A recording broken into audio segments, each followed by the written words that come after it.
Word Balloon is brought to you by the League of Word Balloon Listeners.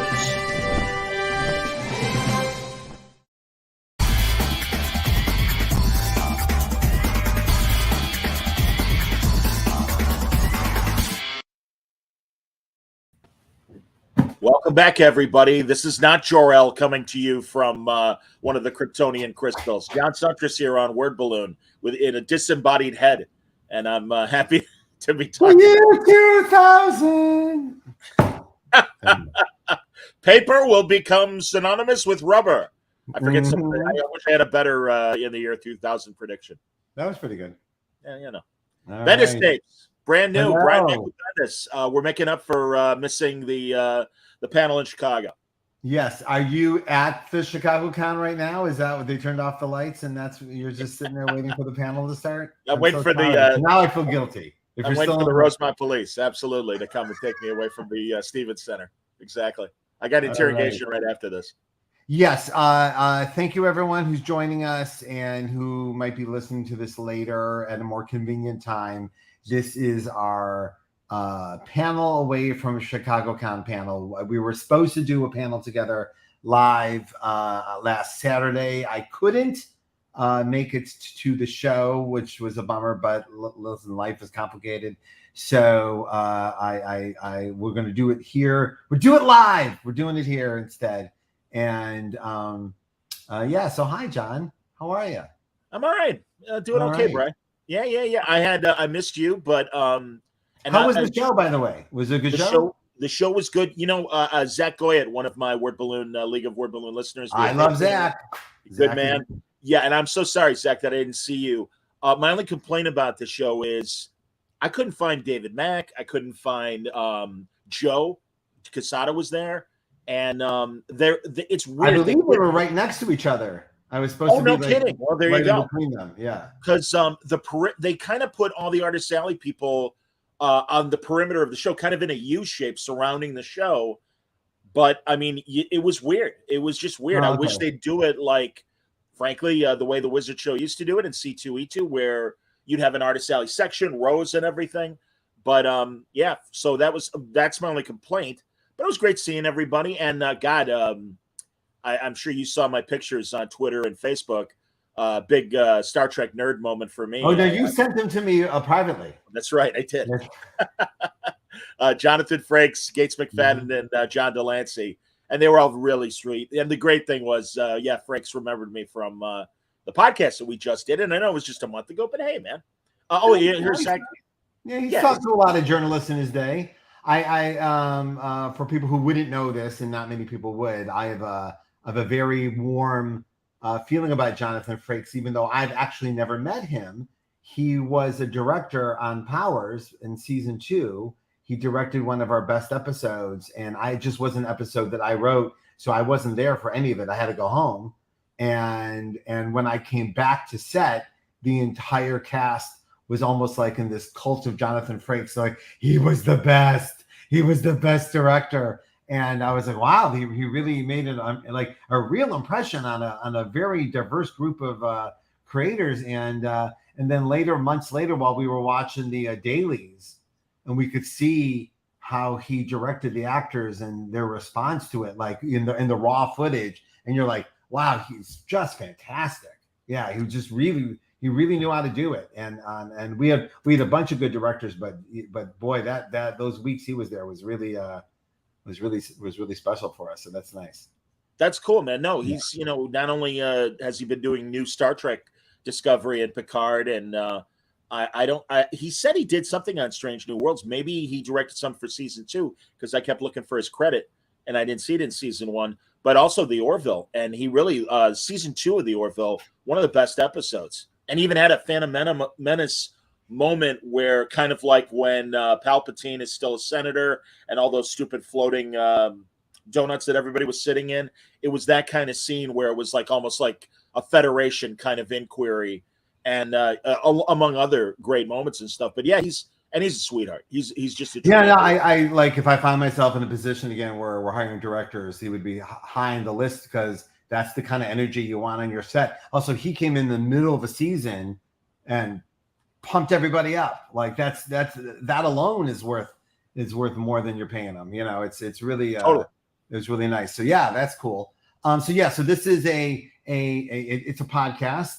It's it looks like an episode of Ghost Hunters the more I look at you. And also we'll do Q&A. We'll talk about what anyone wants to talk about.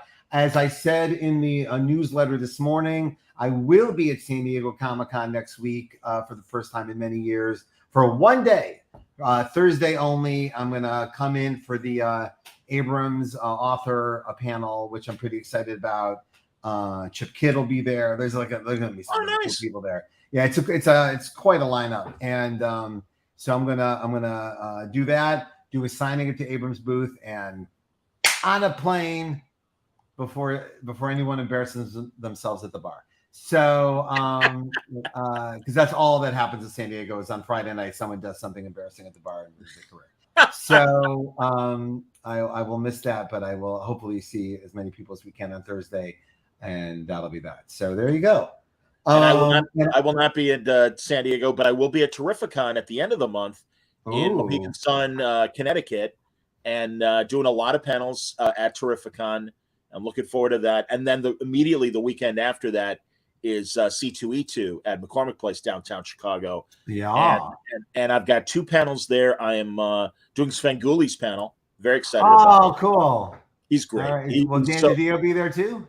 Last time we did it, he was totally in the front row. He's like, all right, I'm ready. What are we doing? But he's a massive fan. And oh yeah.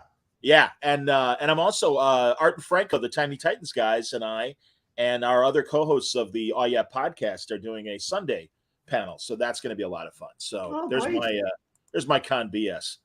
Yeah, but, no good. My con BS continues into September. Rose City Comic Con. We'll definitely be doing that. We're working out what exact programming we're going to be doing, but I'm definitely going to do the educators panel, and we'll do some other stuff there and then. And then also in September we have for Portlanders. If you're in the Portland area, we're doing a Powell's event. Me and David Walker are going to do a Powell's event in celebration of. Oh my gosh! Look at this physical copy of our new book. Oh my goodness! We're zooming in. There it is. So this is our new book, Phenomena. Me and Andre Lima, and it's beautiful, and it's printed on this beautiful paper. Oh my God! So I don't even have to look at what page. I can just rando open, and I know it's beautiful because that's how this book is. So yeah, we've been working on it for years. I'm really, really excited to put it out. And so we'll be doing that. And we're doing some kind of special Marvel event at OMSI for charity. And so we have a lot of cool stuff coming in. And then in October, we're doing Baltimore, right? Is Baltimore in October? I think so. Yes, it is. Yeah. So, and I know we're saying it like it's like in my head, it's like a million miles away, but it's like a few weeks away. So understood. I'm just checking here because a couple people asked questions on Twitter. Oh, sure. Yeah, let's just dive in. See what everyone. So yeah, I mean already. I will say I see. I'm just randomly looking at the things that pop up. Doug, how do you guys feel about Selena Gomez being snubbed for an Emmy nomination in Only Murders? I have to say I think it's a huge snub. Like John doesn't give a shit. John doesn't care. No. I think it's a gigantic snub. And having rewatched it with my daughter recently, giving it a second go around in that first season, she is the glue. She is right about acting her ass off. Yes. And that's why Martin Short's lines land so hard, because she's standing there. And so, yeah, I do feel she got snubbed, but next year she will not be. But I also, I must say, I am really stunned by the snubbery around Girls 5 Eva and I like that show. Our Flag Means Death. I really thought Our Flag Means Death was going to sweep everything, but I was wrong again. So both those shows I think are Emmy worthy and will be remembered fondly in the years to come. So, and also I would say truly that's a tall order to try and keep up with Steve Martin and Martin Short. And you're absolutely right. Her story is great. She makes both of them better. in their scenes. No, she's really great. I'm literally like, I only started watching the third episode of the new season because I really want to savor it, and I don't even want to be jonesing for a few days without like having one to watch. So I know that I've got like, No, I build them up. I build them up because I can't do that. I can't do it. I need more. No, I get it. Yeah, season 2, she's like a thunderbolt of understated acting, and I know some people think that's not a talent. It's an enormous confidence and talent. This girl's been on camera since she was a baby, and she knows to stand there and put that energy out. I think it's fantastic. I'm with you, man. Yeah, no, and it hasn't missed a beat of the episodes I've seen. And I is it a spoiler to say Shirley MacLaine, obviously pretty awesome at 88, killing it. Amazing. Yeah. And I no doubt thought he asked the question cheekily and he got a 40-minute answer. So there you go. So you never know in the world of podcasts what you're going to get. All right. Ask the questions that we need to be. Okay. Christian Doler on Twitter says, "Hey, Brian, given your crime roots and street level stories, have you ever contemplated doing a Ted Grant Wildcat project?" John, I think this would be in your boxing wheelhouse as well. Yeah, I haven't. It's funny, and for no disregard for the character, just like some characters grab you and some don't, or some fill your head with imagination and some don't. And I'm amazed which ones do and don't. There are some characters that I loved as a kid, and I thought, oh, once I get to DC Comics, I'm going nuts on that character. And then I didn't want to touch them when I got there, and others I couldn't wait to get my hands on. So I believe in listening to the little voice and not forcing myself into situations I don't have anything like I'm not drawn to, like I'm not like pulled towards. So no, but I will say I appreciate that the thoughts about the crime fiction, and I have been working hard on my next group of crime fiction projects, some of which have a sci-fi bent, some of which are more true crime and or alternative. So what I've been actively working on is raising my genre game as far as I can, and that anything that feels like something I've done before or something I've seen before from one of my heroes, like instead of trying to embrace that, I'm like trying to like, well, no, what else you got? Like do the other thing. What's behind curtain number 3? So and this stage in the game and the places I've been able to do my thing, I think that's like, I think it's kind of more important at this stage that I do that. And that includes, by the way, if I find myself like pulled towards Batman or something, I now find myself going, all right, why? What do you want out of that? And if you created a new character, how could it serve those feelings as an original idea versus adding it to the mix of an established character? I like doing both. I've done both, but I feel now in this time in my life, I find myself wondering why more of my peers don't do it. So I ask myself why I'm not like that's your little voice talking to you. Like if you want to write a pulp hero, all right, what does that mean today in this century, in this world that we live in, and what would you do? So I will say that the book I'm working on with Alex Maleev right now, we've been working all year, that I will fill that will be the answer to that question.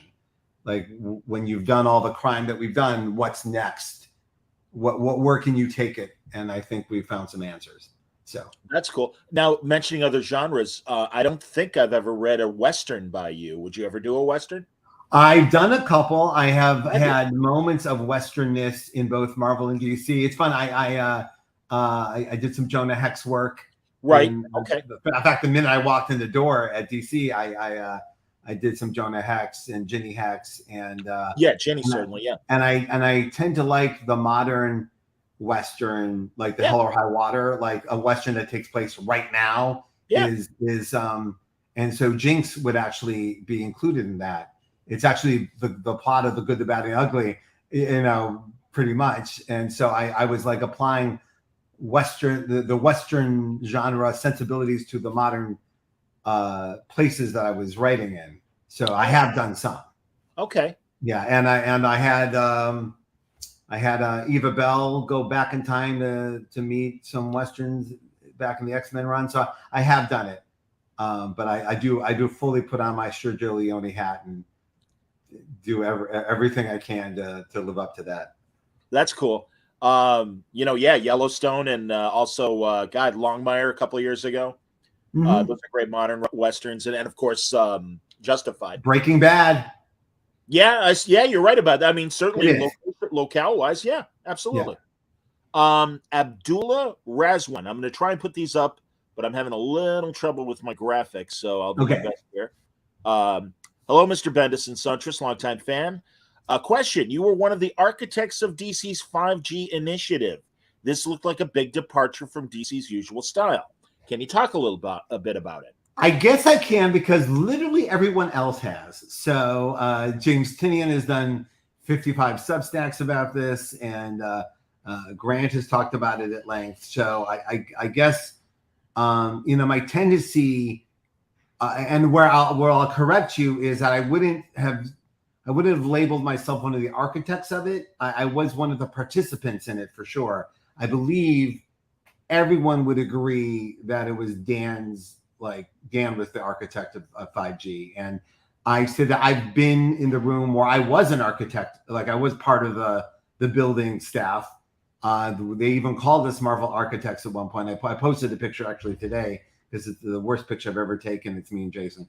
And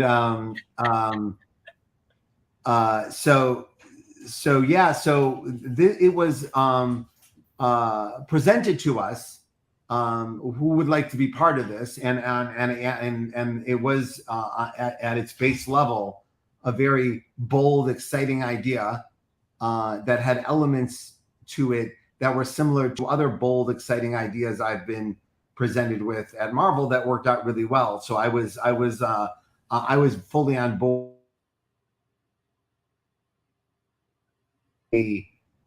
Trying out new things in a couple of lanes, and I was excited to be part. I like when people are put. I like to be around it. It's fun to be around when someone's like swinging for it, right?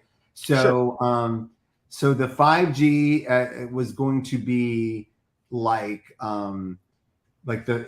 basically they laid it out where everything that ever happened in the DC universe happened.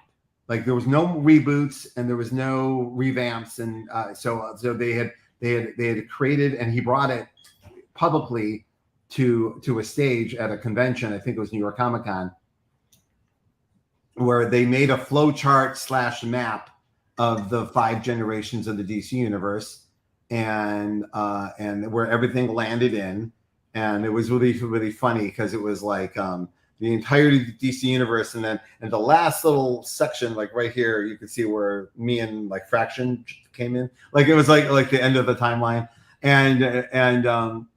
so what was presented to us and what was offered to us was certain creators would be given what were called a pillar, like a pillar of story, basically a section of the shared universe, and that we would build our section, and then the section would be built and then shared. And mine was going to be Checkmate Leviathan, the Spies, the gritty city streets and whatnot, and sure. The Green Arrow of it all would have been my section and my pillar. And so I had a pillar, and I think Jeff Lemire had a pillar, and Scott had a pillar, and I'm not. James had a pillar, like there were, and one was Cosmic, and Matt, and I don't remember who committed fully, so I'm sorry if I said those names and that they weren't committed. I apologize, but there was a lot of dancing around and whatnot, and I did read some drafts of things by people. So we were building, because I was already on some books that fed this idea. I dove right in and started feeding, like Event Leviathan, like was going to lead into the pillar, right? And then would eventually bring about Checkmate as like a flagship, like group title world, like a Shield book, like where everything happens, right? So it was being built, it was going along well. I was trusting the process, as I have many times in the past. We've talked about on this podcast at Marvel and elsewhere, and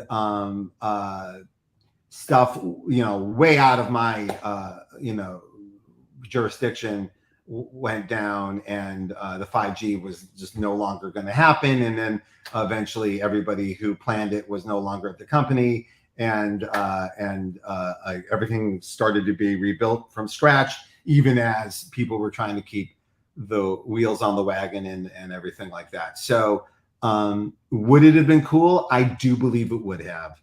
I saw, even at the earliest stages, like the building blocks of, oh yeah, that's gonna kick ass.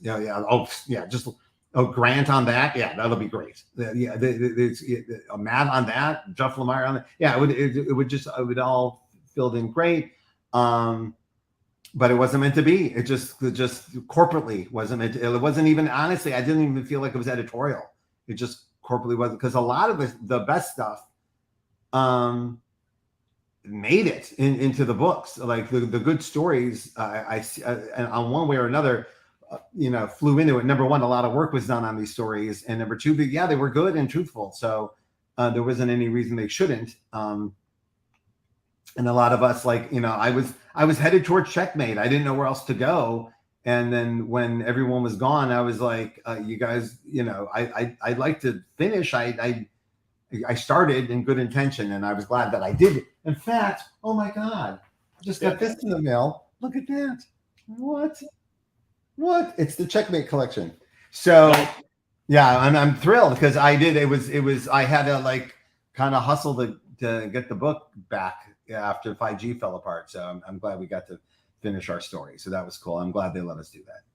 So excellent. Very so cool. Listen, there were there, and just so to give it some perspective, there were things at Marvel that got this far along and didn't happen for one way or another. Even the story revealed itself to not have enough legs. That happens sometimes, where you're building and building and building, and you get there and go, well, this thing doesn't have any wheels on it. Let's put it away. It's useless. And that's part of the creative process. So all places I've worked have had things that have just bloomed quickly and changed pop culture, and other things that we worked on over and over and over again, and they just fucking die. And no matter how much we worked on them, they still die. And it's a room full of 50 of the best writers in the world, and nothing's happening. So don't be too hard on anybody involved in this kind of stuff. It is totally happens. I think if you wouldn't have seen the map that he brought to the thing, I don't think it would have even felt like that big of a deal to the readers. They would have noticed, they would have known they missed something. Because again, Marvel's had stuff like that was that big too, that just didn't go. In fact, famously, we've talked about it here, the retreat that Civil War was birthed out of was a retreat about something else that we worked on for days, and then turned to the boss and said, "This doesn't work. It doesn't work." And then I go, "What would work?" And then Civil War would work, and then that's what happened. That quickly, it came together, in 5 sentences. Yeah, you talked about that. So people have some perspective. It sounds like a huge bummer, and it is, and but it's pretty normal to the creative process. Sure. Yeah. No, I remember in detail you and Mark Miller having that talk about whatever, like a Shield story or whatever, and yeah, and you're no, it was people that it happened this quickly. It was 3 days of batting our heads against the wall for the greater good. It wasn't coming together. I was thrilled that we were in a place with our publisher where we could turn to him after he spent, and also he flew us all to New York. He put us all on a hotel. Money was being spent in favor of this idea they wanted us to, and it just wasn't coming. And instead of getting pissed at us, turned to us and said, "Oh yeah, you're the experts." It's what so we're like, "What would you do?" And we're like, "What if I believe I said, because it was like off of one of the ideas in the original thing. What if Nick Fury was like, no, I'm in charge. This is a mess. And it's Shield versus the superheroes, which is something I wanted since like Nick Fury versus Shield. That's what I wanted Nick Fury versus Shield to be, and it wasn't.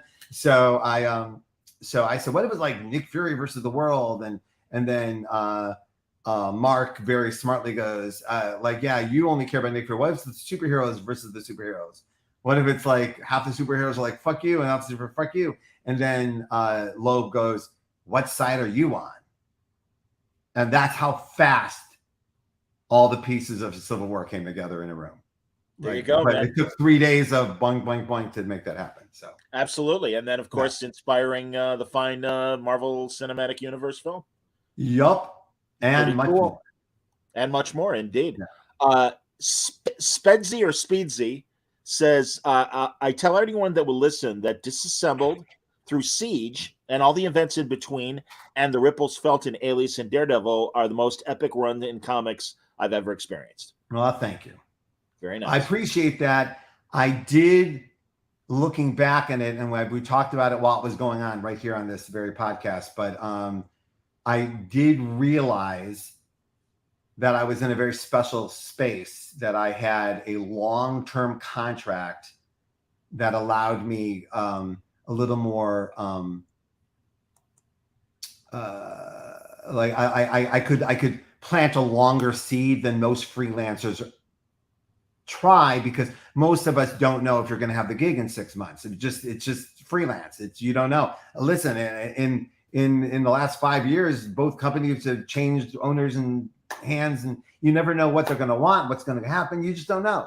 But at Marvel at the time, and because of the shape of my contract, and with the genuine go-getter, sometimes arrogance that I bring with me, I thought I had the space to like plant longer seeds and really make a bigger meal out of it, like a genuinely different kind of superhero experience. And so I went for it, and I was able to like pay it off. And I remember even like I had shorter goals, like more realistic, like we're going to definitely reveal the Skrulls by issue this, right? Thinking, because there's no way they're going to let me keep this book. I've never had before comics, before Spider-Man, I never had a job that lasted more than a year anywhere. McDonald's, the newspaper, so to think I would have a job more than a year seemed insane. So but when I would get to the places, I'd go, oh,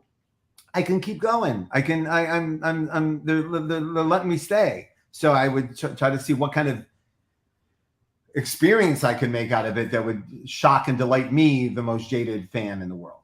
So very cool. Also, DC was in a similar situation with Jeff and Greg and all those guys, and that inspired work harder. Greg's over there kicking everyone's ass, so some of that's in there too. Like the game is elevated. Do your best.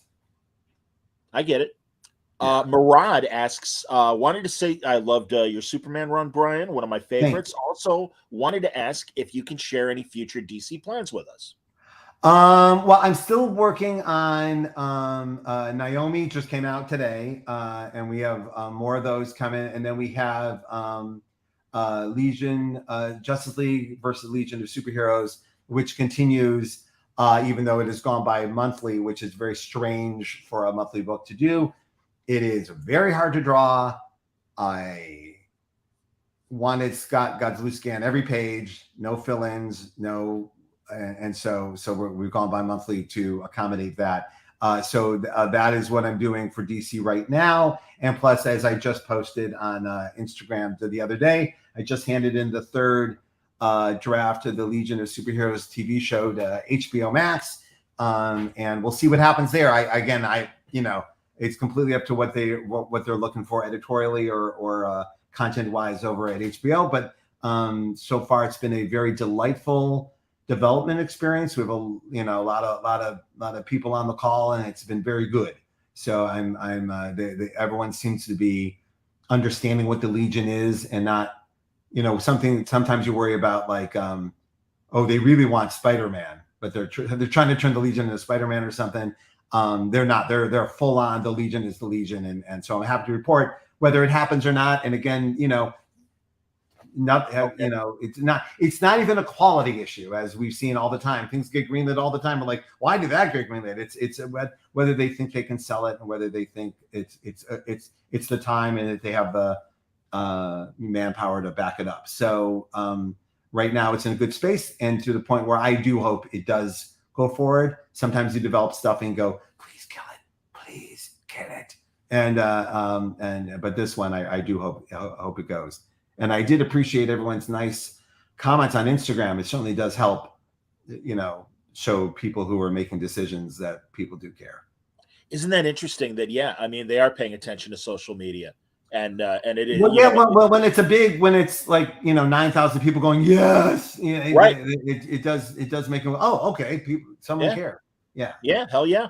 And speaking of things that were in development that didn't happen, Daniel wanted to know: is there ever a chance you might release the script for your Kitty Pryde movie, maybe in a future book, or writing it as just part of your Substack newsletters? Yeah, my plan is we're going to amp up our Substack plans in about a month, and as part of that amping up, we're going to be showing a lot of stuff from the archives. I have to find out with the legalities of sharing stuff. I do not own the Kitty Pryde screenplay, so sure.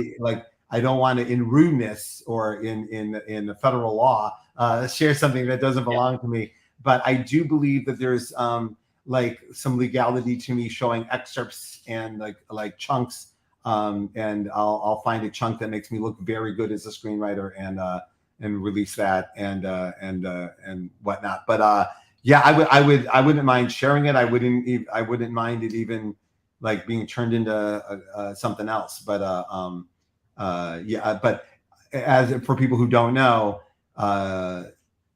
early in pandemic? Feels like it was. I don't know. No. It was when I went. No, it was when I went to DC because I was writing. Yeah. I had that weird experience of writing Superman, and I'm still writing the X-Men, but no one knows it because I'm like, people are like, oh man, I miss you at Marvel. I'm like, I'm still writing them. I'm like full on spent the week with the X-Men, so my life hadn't changed.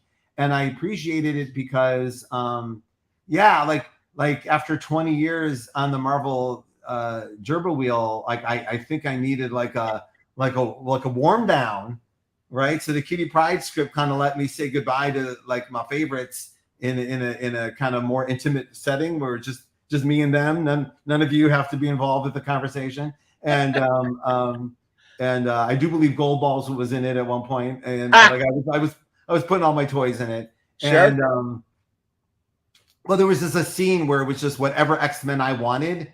So I'm like, all right, and I even asked like, which X-Men can I have?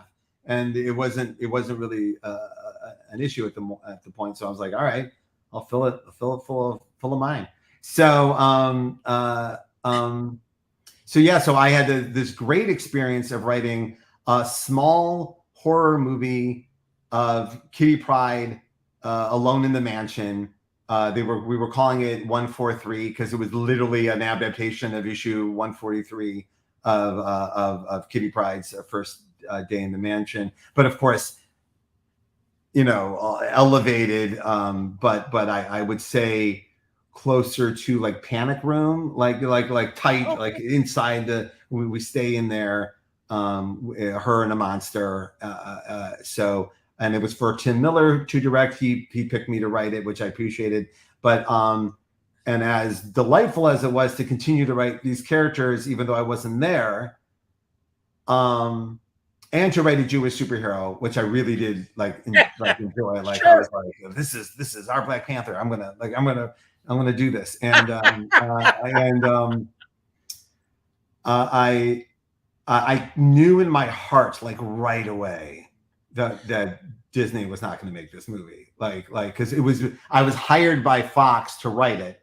Yes, Disney bought Fox, right, to get the X-Men back and other things, and I'm like, yeah, this doesn't. I had just left a very long tenure with Kevin Feige, who I knew very well what he's into and what he's not into. We worked together for many years. I know what the score is. this ain't it. This small horror movie does not fit in what's going on. But instead I just wrote my little ass off. Also with the like William Friedkin quote, nobody knows anything. Nobody knows. Like, so it's write your ass. Like, that's the job. Don't think you know better. Don't think, oh, no one's going to see this. Just, it just, so I wrote the best I could do, and also had that feeling, well, they're definitely not going to make this, but maybe it'll get me like another cool screenwriting gig because look what he did with this thing that no one's ever going to see, so I did my best.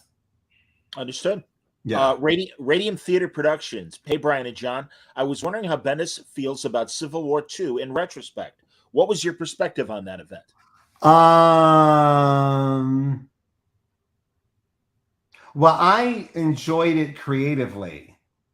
I worked with David Marquez and Justin Posner and the room of creators that build these events with us, which is, the architects and as I said, Jason Aaron and Dan Slott and everybody at Marvel, who it's been years since I've been in a room with them creatively, and I look back on all of it fondly, particularly the Marvel publishing retreats. You remember all of the good stuff and all of the, wow, that was really something. And also we're at a space where like so much of it is shown up on television and film now. Like as I wrote about Jason on my newsletter this week, it's like, I was sitting in the theater with my kid, and then I had that like, oh my, I remember that Jason said, and Jane's going to be Thor. And we all went, well, huh? Like we all, like, I remember that like it was yesterday, and it was probably a decade ago, and how warped my view of all pop culture is because of I'm the only one in the theater going, oh yeah, this is Jason's like no one else is thinking that. Everyone else is just having a time, right? Sure. So I think back on that fondly. The Civil War gig, like I know it's not as like beloved as the first one. All right. It's got a little sequel-itis on it. But what I'm proud of is it is not a rehash of the first one. And I for better or for worse, don't beat for beat repeat the first thing, which most sequels in any media just are. Right. Oh, you like that? Well, here it is again, but louder. And so I made a conscious effort to Empire Strikes Back it for better. Like that's the best version of the sequel, Empire Strikes Back, where you go, all right, here's all the people and the stakes are higher, but they're wearing different clothes because this is a different world and different stakes. And I think that's still like, to me, and I guess it was the age I was when I saw him, like, oh, that's world building, and so we attacked the story thinking, all right, like Civil War I was about a thing, and we're not going to do something about something else, right? And so we picked our lane and we went for it. Now the problem was, I think some of it's timing, because it's so funny because I get so many nice comments about Civil War II, and it's always with the, I don't know, I liked it, which means they were somewhere where people were shitting all over it, and they liked it anyhow. And I do think that when it was coming out, people weren't in the mood for the heroes to be yelling at each other anymore. Like that comes in waves. And we've both been through a couple of them where like, yeah, let them fight. Yeah, now. And then sometimes like, can we just hug? Can everybody just hug? And by the time we were like in the middle of Civil War II, there was a part of the audience that needed the Avengers together. Right. And I had been the author of that so many times that I was very aware of it. And so then it was like, all right, well, we're not doing that. Let's see how far we can push this other thing. Sure. And so I remember there was even like when we were in the room at the retreat, and in the room we came up with the Hawkeye stuff. And that got that the room went, ooh, like there was an audible like Like, was it too far? And that part was like, I tend to, when I hear that, I tend to go, no, then we're doing that. The thing that made everybody go, what? That's worth exploring. Everything else is boring. Right. And sometimes I'm right, sometimes I'm wrong, but that's, I'll tell you, that was the impetus to take it that far. But I know that particularly, it was hard for some readers to see Carol and Tony at it particularly. And see, and I thought that was interesting. Like, I thought that was like, because you didn't even think, you didn't know this could happen. Right. And then, but then it was like, what I didn't realize is that for a lot of the audience, this relationship was pretty new. And to us, it was as old as the relationship with Captain America, right? But not to this audience, because Kelly Sue's Captain Marvel was almost a different character. Absolutely. And even though an evolution completely from where it came, but this voice of this character, right? That character in Tony can and should handle things differently. And I think I handled that well in the actual Iron Man book. There's an issue where Iron Man and Carol bump into each other at an AA meeting that they were both trying to avoid each other. They both went to a different AA meeting to avoid each other at the AA meeting they usually go to, and ended up at the same one and had it out in the parking lot. And I remember thinking, like, my best moments at Marvel, to me, are my reaction issues to Civil War. Like it was me getting to write all the stuff I would write if I was writing Civil War that Mark wasn't interested at all. Like I remember all this stuff, even like the confession, like there was all stuff I said to Marvel, like to Mark, oh, you want to do this? He goes, no. I'm like, oh, I'll do it. And so when I was on Civil War 2, I was eager to hand out as much of that to other people as possible. But I said, if I was I'm the writer of Iron Man during this event. If I wasn't the writer of the event, what would I be writing in regards to this event? Would I be arguing it? Would I be analyzing it from a different angle? And I think I was successful doing that. So I get the criticism. And also I will tell you that the people who read it like afterwards, like a couple years later, had a different reaction to it than people who read it at the time. So if you get a chance, give it a read. I haven't read it since. I don't know how it feels, but maybe with some perspective that everything's okay and nobody died and Miles isn't going to kill Captain America, that it's easier to see it. But that was the thing too. We were filling the book with images that we were trying to avoid, but we were still showing them to the reader. So yes. The reader's going, I don't want to see that. I'm like, yeah, we're trying to avoid that, but we still showed it to you. So to you, it wasn't avoidable.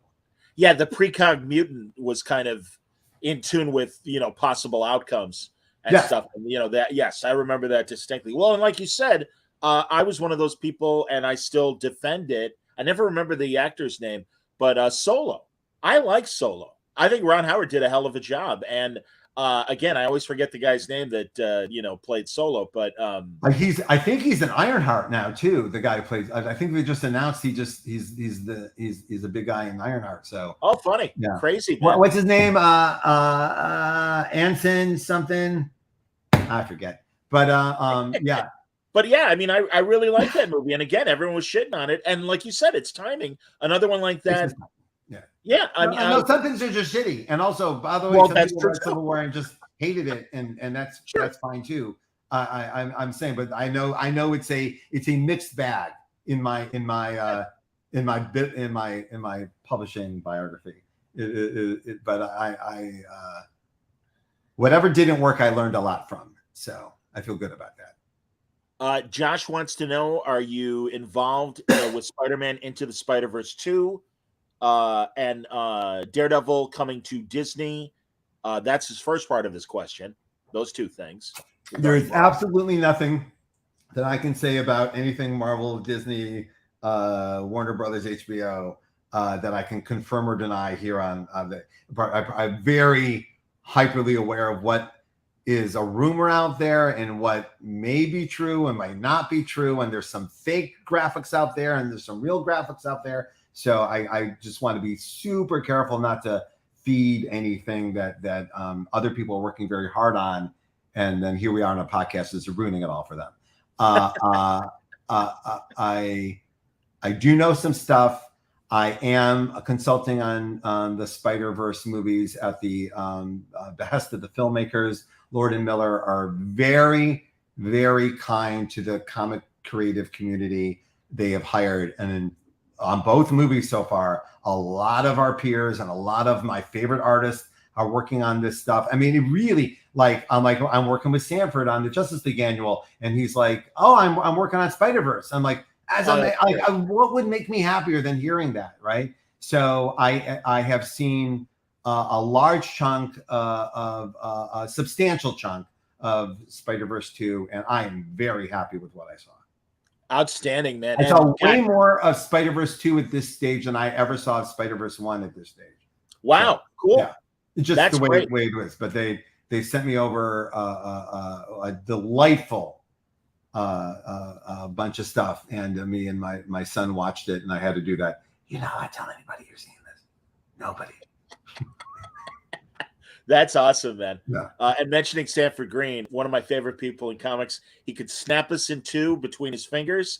But that said, he's a brilliant artist, and I'm so happy for him and David with Bitterroot, but also just everything that Sanford is doing. And man, I know when he turned that page in his career from doing on-model animated books for DC and being like, I really want to, I want to do my own style. I want to do my own style.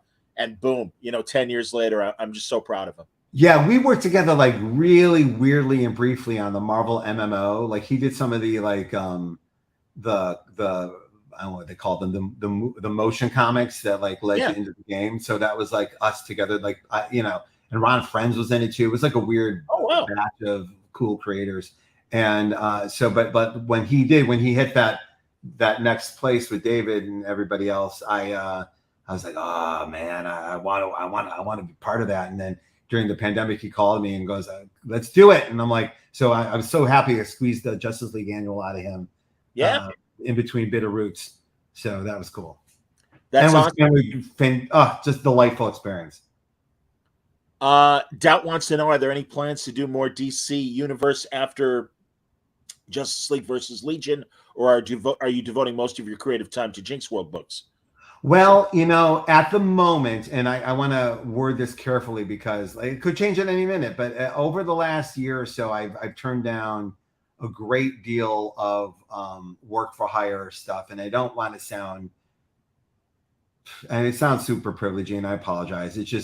But the reality of my life is that I did climb those mountains pretty hard, and devoted a lot of time to it, to the point where when then faced with these other offers that I've been given, like at Abrams and stuff, to like, here, build your own thing from scratch. That's harder and scarier.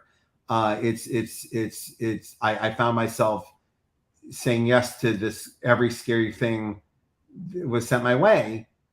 And then I got like, I'm not wired for pride, but I got really super proud of myself for like, yeah, you did that already. Now do the other thing. Like that's what I like in other people. That's like when I'm studying pop culture all the time, and every time someone takes a swing, I'm always like cheering them from the side, like so hard. And I'm like, well, yeah, you just got offered some swings. Go take them. Right. So not in disrespect to Marvel or DC, but in respect to the very changing market, this very evolving market that has opened up all kinds of interesting doors and places for us to produce work, and for an audience that sometimes hasn't seen this kind of stuff before. So yeah, listen, Miles has opened a lot of doors for me to try other things, and I would be mad at myself if I didn't try them. So I'm so grateful that that's happened to me at this stage of my career.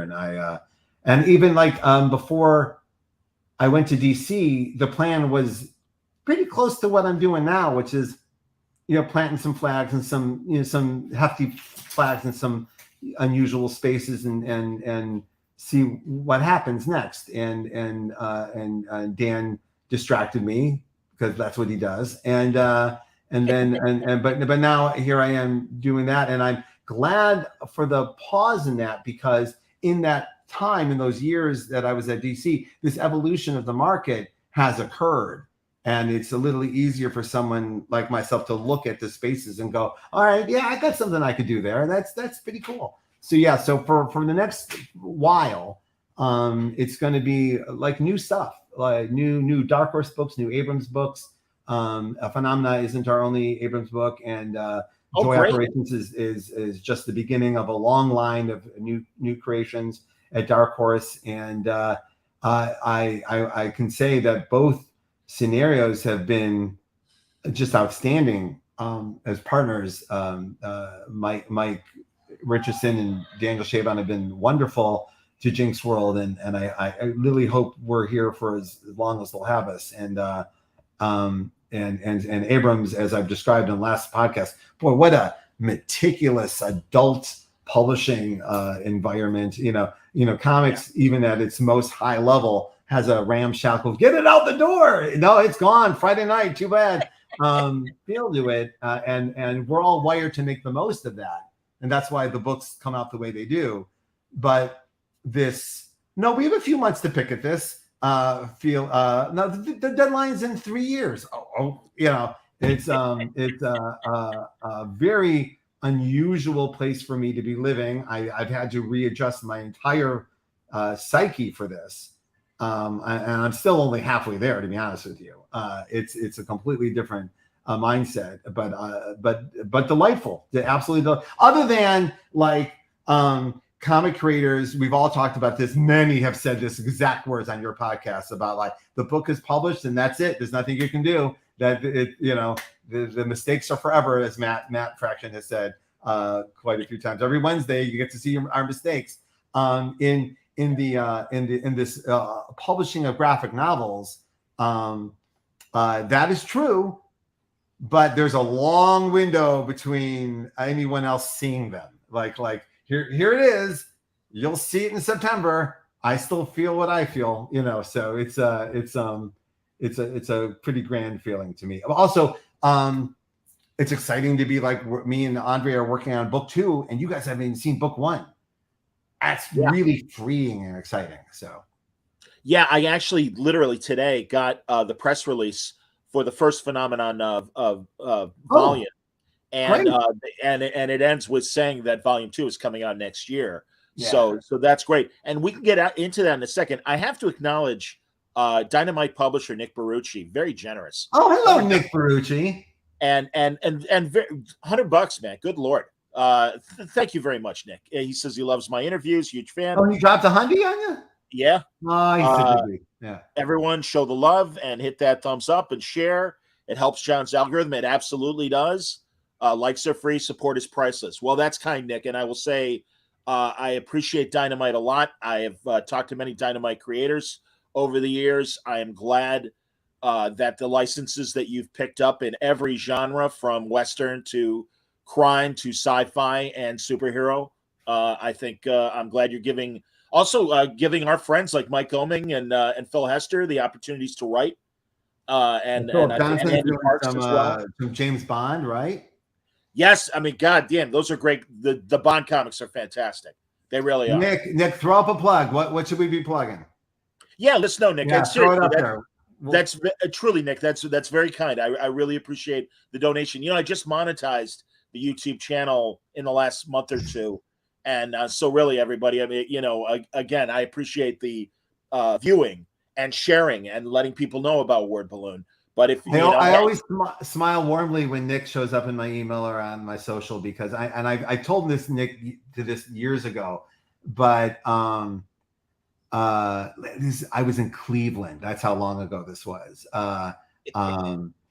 David Mack calls me at like 10 o'clock at night and goes, turn on QVC. And I go, QVC? And I go, what channel is QVC? I've never been on QVC. What channel is QVC? And there was Nick on QVC or the shopping channel. I'm sorry if it wasn't QVC or Home Shopping Network. One of them. Yeah. And he was selling it, pre-eBay, selling our comics. And he had like Ultimate Spider-Man. He was selling Ultimate Spider-Man on the QVC. It was, when you're an author, and you're like alone in your room, it's very hard to know if you've made it, or like if like it's all like so like you're on up your ass. And then when you hear someone say your name on TV, you go, oh, did I make it? Like someone just said my name on TV, right? So Nick was the first person ever said my name on TV, and I really appreciated it. That's awesome, man. Did I went, oh, okay. Guess it's a book. Like someone on TV just said this is a hit book. I guess that's true because they said it on the TV.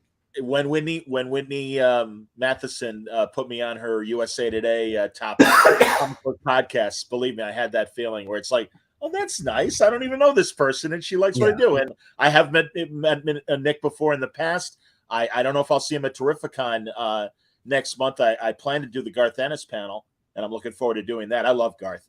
Yeah. And I've only had just a couple conversations with Garth in person and on Word Balloon, so that's going to be a lot of fun. But no, I greatly appreciated Nick again. And let's see if he he says we're both very kind. Thank you both. No, man. You plug the boys. You should plug the boys. Oh yeah, I guess oh my God. Are you caught up on the boys? I'm not. Please don't say a word. I'm saving it. But I'm all in and I can't wait. But all I say is another great season. Amazing season. Cool. And really, man, once again, and I want to point this out because I've been saying this has nothing to do with spoiling. It's totally behind the camera. Eric Kripke got a lot of shit when he was doing Heroes back in the day. And, writer's strike happened in the middle of Heroes, and he was the showrunner. And unfortunately, I think took a lot of the blame. What did he get shit about? I don't remember him getting shit. What did he get shit about? Oh, well, just how bad Heroes kind of jumped the shark after it came back from the writer's strike. And my God, The Boys is, to me, the best genre show on TV. I love it. I love the performances. I love their willingness to be a hard art, just like the comic. And I look forward to talking to Garth about the differences. But it does exactly what we want in terms of familiar territory, but telling different stories as well. Awesome. And I love that about them. So yeah, it's I love The Boys, and I look forward to talking to you about it when you do get to watch it. So I will. And again, there's no reason I haven't other than there's a million shows. Sure. Zach is back and says with Pro Volume 3. Michael is kicking ass on that artwork, indeed. Hope I wrote Volume 3. I wrote Michael Gato's 3 fan letters about issue 5 of Pearl. I've known Michael since college, and we are not young men. And I have been in close proximity to him during some of his greatest moments as an artist, and to experience another one with him on Pearl is beyond what I was hoping for. So and to the point where I literally sitting there like what about this story is making him go this crazy? Like, it's wonderful. Like, I am so happy that he took this leap with me and found something in him so special. So yeah, and the response has been just wonderful. I know it's a strange pitch, and I'm so glad for the people who are experiencing it. I understand, but again, this is what we want. As I say this as a mature comic reader, is evolution in the material. And Alias was the first thing of Mike's that I was aware of, and really I love Pearl. And as Zach was asking, we hope that there's more coming after Volume 3. The only thing that would keep us from doing more Pearl is to do a new thing. That is and you'll forgive us. It's never about our commitment to the characters, because I spend a lot of time with Pearl, like a lot of time, and have a great affection for literally everyone that we're writing. So, but then you get to a place of going, all right, clock's ticking. Right. You want to do this for the rest of your life, or is there something else that you want? No, but it's a. So you're like, all right, 3 volumes. Is that enough? Like, is or come back to it later. And because I've done like the 20-year run on Powers and Spider-Man and stuff, like I've had that great experience of having like historic runs on stuff that I can look at this other stuff and go, all right, like what's the best use of your what's the best use of your time, the best use of your commitment to this collaboration. And the same thing with Alex. I mean, we could have kept going with Scarlet too. It was a very it made its money, so we could have certainly kept going. But then you were like, oh yeah, but we should do this other thing too, like, you know. So we're gonna do the other thing. Excellent. Nick also says, but I will say for like old school fans, and by old school I mean, oh my, here it is, coming soon from Dark Horse. One of my original graphic novels. This is the printed version of the Dark Horse version of Goldfish. I can't figure out the camera. Anyway, it's the nicest paper my art has ever been on. Wow. My art never looked that good. Yeah. And, but I found there is a connection between Pearl and Goldfish that ties the entire Jinx World line together. You'll see it in issue 6 of the new Pearl line for 5 people who care. Oh, fun. That's great. Brian, that was the first thing I read of yours. Was great. Oh, yeah. Oh, yeah. Thank you. Thank Absolutely. you very much. It's weird. I said it was the first thing I read. I'm kidding. When someone hands you something you drew like 30 years ago, right? Like, it's strange. Like, is there anything you did 30 years ago? Like, show it to me. No. You're like, but I will say I've gotten to a place where I can look past the flaws and respect them. You really sat down and did all that. Okay. Yeah, man. No. Absolutely. So Goldfish will be coming out soon, and you'll notice that, like, thanks to the amazing editorial team at Dark Horse and the design team, and Daniel Shaban having a thing, they all match. Ooh, look at Torso. Nice. They have matching design ideas. So right. And it's funny because someone asked me last week at Fan Expo about Torso, and that reminds me to ask you. Sure. What's the status on is it possible that we might still see a Torso movie? I imagine the rights came back to you. No, they Universal just re-upped the option, or very recently.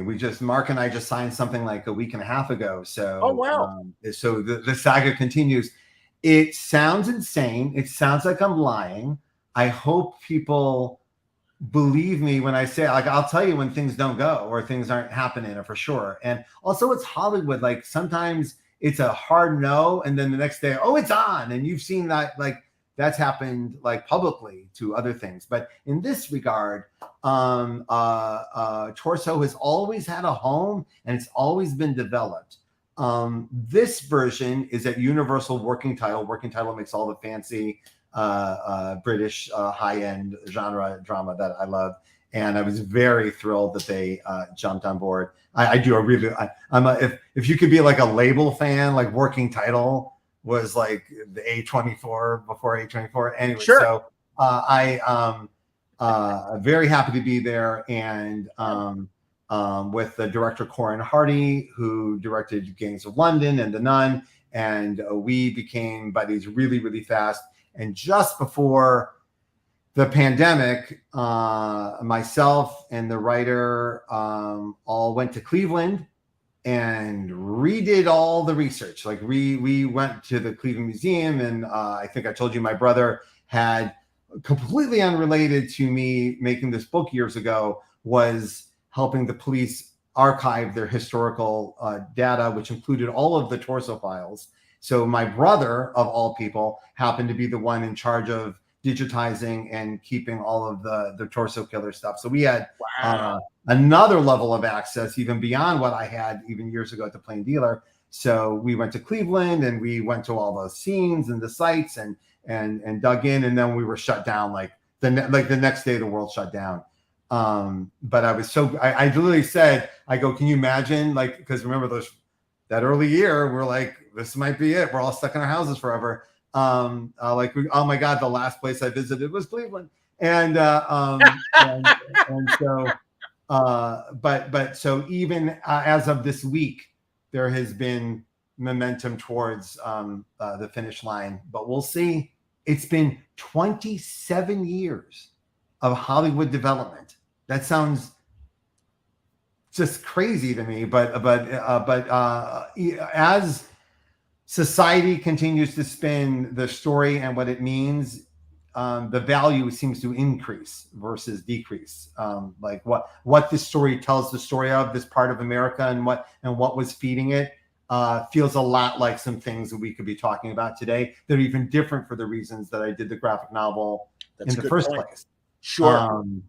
And we've discussed them at great length, and I would really like to see it get made. I also think that for all the years it was being developed as a movie with David Fincher and with Paul Greengrass, it does seem that the 6 to 8 episode construct is what Torso was built for. Like, part of the reason the movie was never happening is like, oh, it's not fitting into the shape that it needs to fit into. Yes. That happens with a lot of stories, and you can't really even see it until you go, oh, you know what we need? 4 more fucking hours. That's what we need. And I do believe that the Torso story is perfect for that model, and hopefully that others will see it that way. So I hear you, man. No, this is I remember. I will be playing all the parts, though. I made it very clear. I'll be playing the Torso Killer, Elliot Ness, and all the bodies. That's awesome. The fall of Elliot Ness, for people who don't know Torso. You think you know the Elliot Ness story if you know the Untouchables. No. Things that happened to him in Cleveland really marked the rest of his life. If you don't know the story, it's worth getting into. And it also marks a lot of things about America. It's just there's whole threads in his character that speak to the journey of modern man. To like there's so many things that are going on there. He was one of the first people in America who was wildly famous, world famous, but not for the thing you think he did. He didn't actually capture Al Capone, but he's known for it. And he knows that. Right. So that like we live in a world that people are famous for nothing. Right. Like everywhere. We see it so often we don't even notice it anymore. But like imagine being the first. Right. So so I was actually out the last couple of weeks doing some press for the re-release at Dark Horse, which I appreciated. So I've been, talking about it again in ways I haven't talked about it in a while. So I appreciate you guys bringing it up. Well, there you go. We'll see. I will say nothing. My goal right now is I just want Mark to experience what we've been able to experience with Powers, with Torso. He deserves it, and I hope he gets to experience it with me. Amen. I would love to share that experience with him. Absolutely, man. No, Mark's a hell of a writer, and that was my first awareness of Mark. And then when he followed you on Sam and Twitch and everything he did at DC and continues to do, Mark's one of my favorite people. He was one of the first 4 guests on Word Balloon back in the day. That's true. For you. Absolutely, man. Because I loved what he was doing with Manhunter back then. I will say I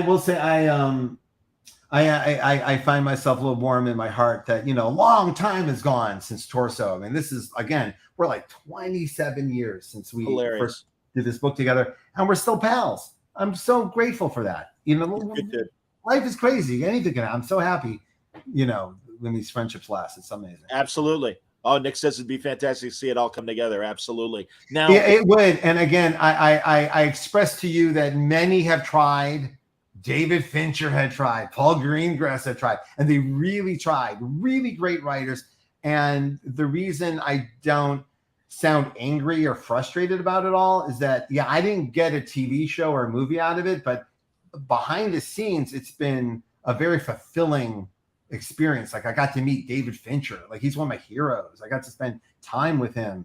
Like, so you guys didn't get anything out of it, but I got something tremendous out of it. So to me, Torso has just been this ticket to meeting all these cool filmmakers and writers and getting to spend time with them. People I would never get to spend time with if not for this connective story, right? So Robin, the writer of the last run of for the show, she's one of the best writers I've ever met in my life. I just was so excited to like just experience her version of the story. It's great. So hopefully that'll keep going into an actual physical product that you can all enjoy as well. Wonderful, man. Zach and Alex Chung were asking, first of all, Alex wanted to know, and I do know the answer to this, but I'll let you say, will there be more total sellout?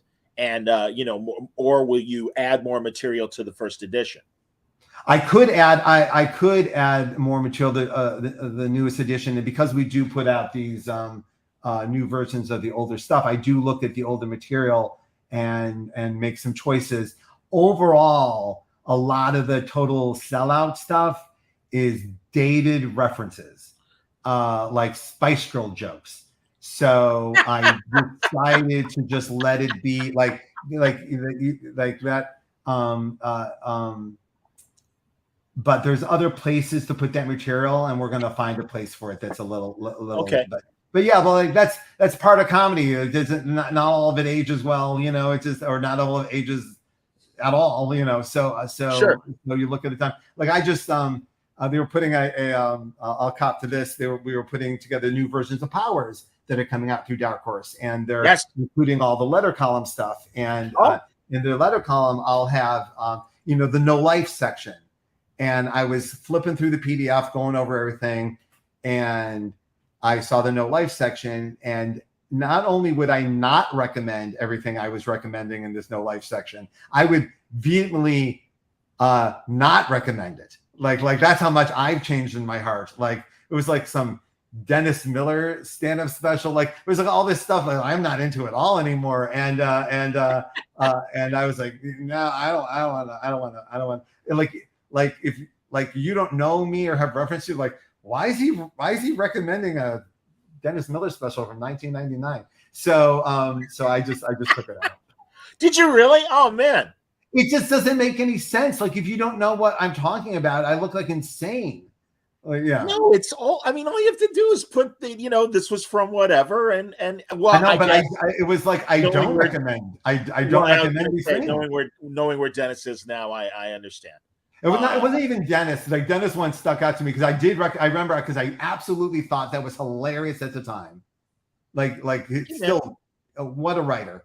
His 90s show was great. Also, his 80s specials, people don't even like the Off-White album. Like, yes. You couldn't even regard that as the person that you see today. But 100%. I will say he was on the that Dana Carvey, David Spade podcast. I heard it. Yeah. It was great. It was great because it was like 6 months of every guest going on that podcast saying Dennis Miller was mean to me. And then Dennis Miller comes on and goes, yeah. You're right about that. Fascinating. I haven't listened to today's episode. It's Fallon. It's great. It's really good because, Fallon can be like eager to please, right? So that's kind of, there's two Fallons, and there's one that's like eager to please, right? But this one, he is so eager to make Dana Carvey specifically laugh that they enter that great comedy space of it's just for them. If you get it, they go into a Paul and George riff together. They have Paul and George that goes on for about 10 minutes. Like kind of like Conan does on his podcast. Like, oh, they're just we're going for a ride on this one. And it's pretty great. So and last week, as long as we're on a tear, Robert Smigel was the host guest last week. And they ended up going for an hour and a half because it was that good. I heard it. Robert Smigel should have his own podcast. That was I completely agree. Well, and also as a mimic, and my friend who also does the Artie and Franco podcast with me, Mike Campoboso, he's also a mimic, and he does a good Paul McCartney, and I do a passable John Lennon, and we riff, and also listening to Fly on the Wall. You get James Austin Johnson, you get Dana, and the way they break down voices is so exciting because, again, it's like anyone that ever entertains the idea of doing voices, it's like singing. Is it in your range? Is it in your vocal range? And I mean, God, The Trip, the Steve Coogan, Rob Brydon movies, that's how we all learned how to do bloody Michael Caine. And they just did a podcast together a couple of weeks ago. Rob Brydon has his own podcast. Steve Coogan came on and did the whole thing. Oh my God! Great. Oh, I'm sure. Oh my God! I bet that's amazing. Wasn't the conversation you thought it was going to be? Really interesting, and they do really love each other. It was quite sweet. That's great, Brian. This is what I hope for. Gabe Hardman is like that with me, where out of the blue he'll text me and go, "You got to hear this podcast. This was amazing." And yeah, man. And again, this is why I love this format. And I'm so pleased that I've got the audience and the people appreciate it. I'd be much like you were saying, I'd be doing it if it was just you and me talking, as we did back in 2005 when we had our first conversation. But no, it's great. I love that show. I really, really love Fly on the Wall. It is and it's such a mess too. Like, it's a tactical mess. It's not a well-produced show. They barely can stay on topic. They all have some ADHD issue. Like, none of them can focus. And there's been quite a few times where the guest is there to talk about SNL, but nobody has asked them a question. Like the John Hamm one. John Hamm came with prepared material to discuss his anecdotes about SNL. They got 45 minutes in. He goes, I was really hoping I could tell you about the first time I hosted. Like, the point of the podcast. Anyway, so yeah, that's been a good one. And also Conan's always good. Conan's always good. Conan did a real surprisingly excellent one, but not on his Conan Needs a Friend podcast, on the behind the scenes of Conan podcast. Oh, I haven't heard that. Tell me. And the original executive producer came on the air to talk about specifically how Conan got the show. Right? They had never covered that on the behind the scenes. It went on for 3 hours and it was such a good conversation. They moved it into the next week, put it out as the Conan Needs a Friend, because even Conan went, yeah, this went way better than we thought it was going to go. Awesome. So we would like you to hear it. And it's a great conversation about the history of late night, what was going on with Conan, like what it was like to be writing The Simpsons and auditioning for a job you don't deserve. All of that was just really fascinating. So yeah, definitely check that out. That is great to hear. Go on, please.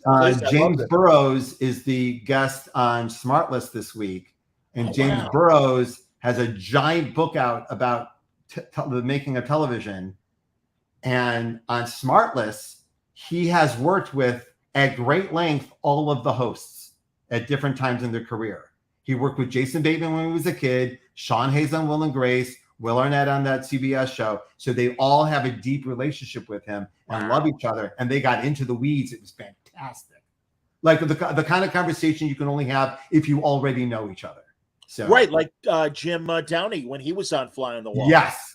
You know, and Smigel too last week. So yeah, I'm with you, man. And Odenkirk when he was on. No, man, again, this is why I love this format. Not only doing it, and it is a gift that I do get to do it, but truly all these other shows. And that's why it's like we are eating radio's lunch. And it makes me very happy. Geez, yeah. Pryde, that's what I wanted. I was like Shandling, as I told you when that documentary that Apatow made about Shandling, where it's like, okay, I've got the job I always wanted, and I'm not satisfied with it. Now what am I? And I had that same problem in broadcasting. And thank God podcasting has become what it is. And thankfully the audience has followed me. But again, as a fan, and everything you're mentioning are the exact same shows that I'm listening to. Tarantino did a great 3 or 4 hour one of just recommending. I listened to every word of it. Yeah. Loved it. Yeah. I highly recommend it. And I was like, they could do this as a regular podcast, and they are now doing it as a regular podcast. They announced a little while ago that. Oh, that's great. Roger Avery and Quentin Tarantino will have because they are, and I will say for younger writers or people who just want to learn how to pitch, it's an excellent podcast because both Quentin Tarantino and Roger Avery pitch you movies you have never seen. No one has seen these movies but them. Right. And I was alive when they were alive. No one has seen these movies. But they pitch it in such a clear and passionate way that I would literally say to any student, listen to how they're talking. That's how you pitch your story to anyone you're trying to sell it to. A fan, a publisher, a movie person. Like this, it's a performance and it's clear and it's concise. And it makes you go, I would like this. Where can I see this? And so definitely check out that podcast if you're a writer who has trouble advocating for themselves verbally. Like there's a lesson to be learned there of how to do it well. Understood. Absolutely. And I know it's weird to hear me say this on a podcast that I've done regularly for many, many years. It's not my natural way. This isn't you've been in my house. I sit quietly. I sit there, putting out. So when I see people doing it very well, I admire it greatly. So. No, I hear you, man. That was a blast. Seriously, hanging out and me just reading artist editions while you're typing away and everything. Seriously, that was fantastic. I love that, and I hope I didn't like interrupt your flow and everything. No, that you had what we call the David Mack experience. That's when David Mack comes to visit the table. I know. You and Alyssa were so sweet to me, and the whole family. Good Lord, Olivia gave him a room to me. Jesus Christ, good kids, absolutely. All right, a couple real fast ones. I want to scroll back up because I got to get it. Here we go. Dr. Ben says, loving this middle of the night conversation with Johnny Sumchips. That's my name on Art and Franco show. And Bendis. New Avengers 26 by you and Malieve is a beautiful tearjerker. Thank you. And I deeply appreciate that. Is that the closet issue? I think that's the closet issue. I was going to say that's what I assumed it was the closet issue. I feel like we're set up for a closet question here. So no, Ron Richards isn't on this program, or you would be getting a closet question from him. And I understand, man. That's one of those great, kind of like the briefcase in Pulp Fiction. That's the movie in your mind. Ron, in 80 years, when Ron is on his deathbed, I will run in my walker, and I will whisper in his ear, "None your business," and walk out. How Thomas Jefferson, John Adams of you. That's very good, man. You know, they 50 years after the Constitution, they both died the same day. That's amazing. Or after the Declaration of Independence, whatever. And yeah, I believe Jefferson's last words were "John Adams lives," or it was Adams talking about Jefferson. I don't remember. So, and then people started taking their statues down. But anyway, that's another story. Also, going back to Civil War II, sure. Events are such a strange story animal. The only thing I want to say is that there's what they are when they're coming out, and then they're what they are the year after they came out, and then it's what they are later. Sure. And I've now gotten to experience all of those things. Yeah. So like House of N being so people were so kind about it, but I wish I had an archive of the internet while it was happening. It's amazing. Really? So yeah. Oh yeah. People are like, oh, they just knew the shit was hitting the fan, and the change was coming, and fuck me. And also we did like No More Mutants, that's a big pill to swallow. And, that's true. Only 198 of them, as I remember. The internet wasn't fun that day. It wasn't. I understand. It's also one of those things, and we see it all the time now. But there were early days when, at least you had a chance to give something some context.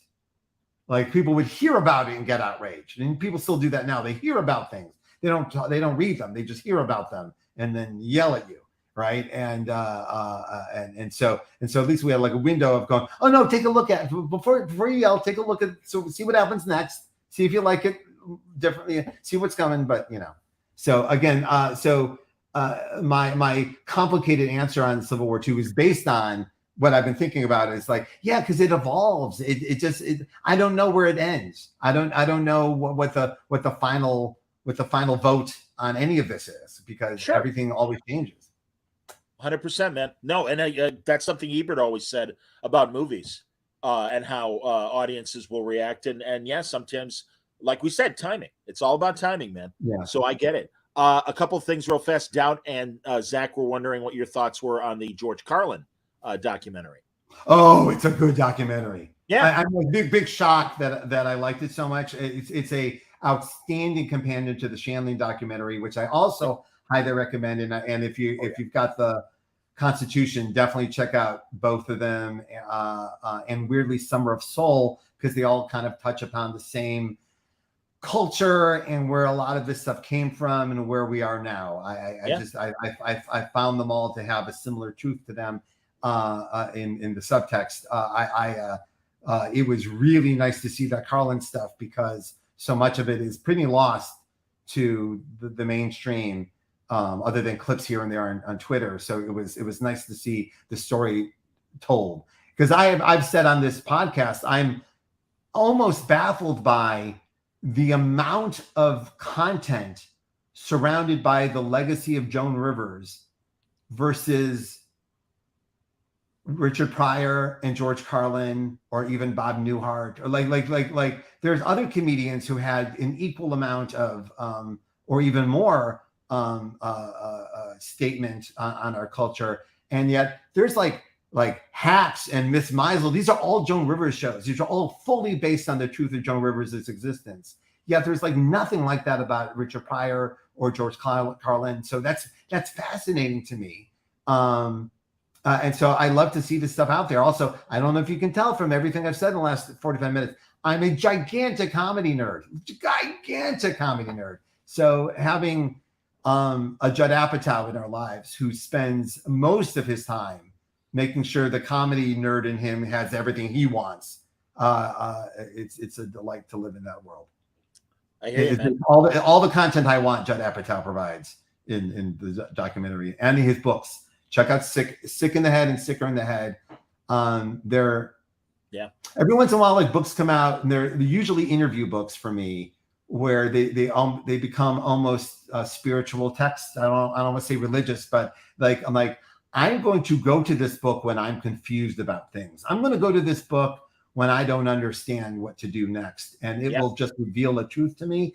And both Sick in the Head books had interviews in them that turned me towards something I would not have gone to for myself. So I highly recommend. I think I've said on this podcast, I'm shocked how much Jerry Seinfeld's life philosophy speaks to me, or how much I want to aspire towards certain elements of it. Not everything, but certain elements of how he sees his craft. I'm like, oh man, that's speaking a lot of truth to me.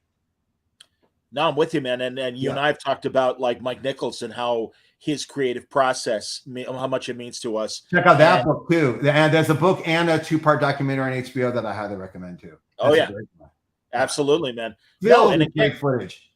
And that's why the Carlin and Shandling ones, they're within the same milieu in terms of analyzing the creative process. And Apatow made both of those documentaries, and you get different things from both stories. And and again, forgive me for tooting my horn, but when the last George Carlin DVD box set came out with his final HBO specials, I got to talk to Kelly Carlin, his daughter. Yeah, and it was a great, it was such a treat. And just like Judd, I'm glad I asked the right questions, because it really is that amazing shifting in Carlin's comedy approach and the way that he reinvented himself so many times in that 40-year career.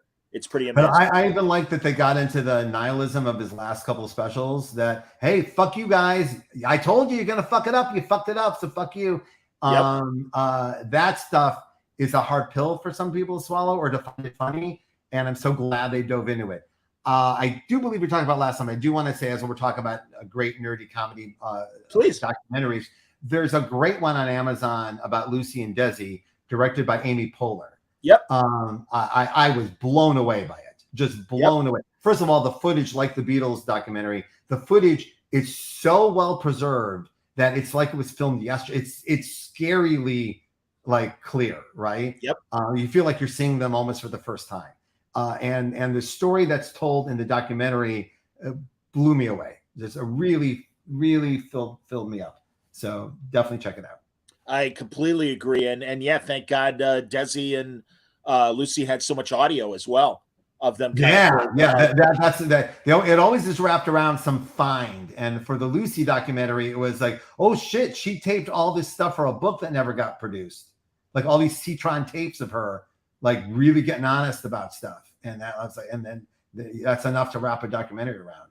And it also makes you want Amy Poehler to make the Carol Burnett documentary. That's inevitable, because Carol Burnett's a big part of the Lucy documentary and is emotional and truthful. And you're like, please be also talking about yourself in these interviews.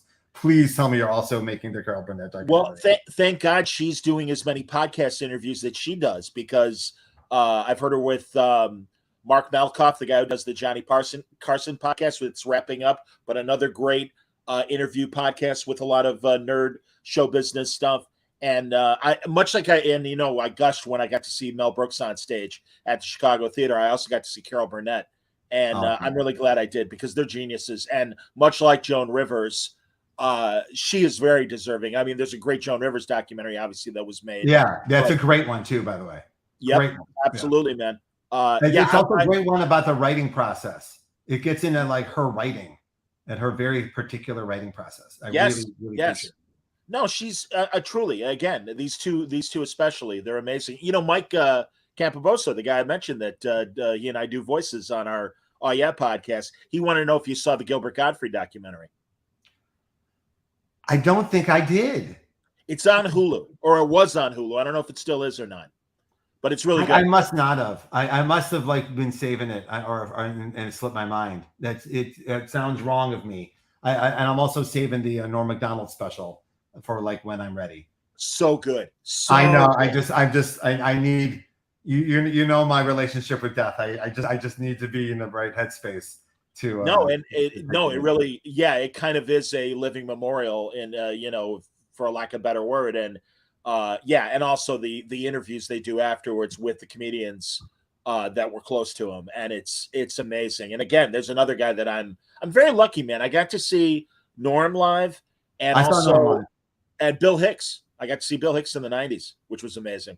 Yeah, I had I may have mentioned this on this years ago, but for in my earliest days in Cleveland, I lucked into one of these giant gigs that I was completely unprepared for.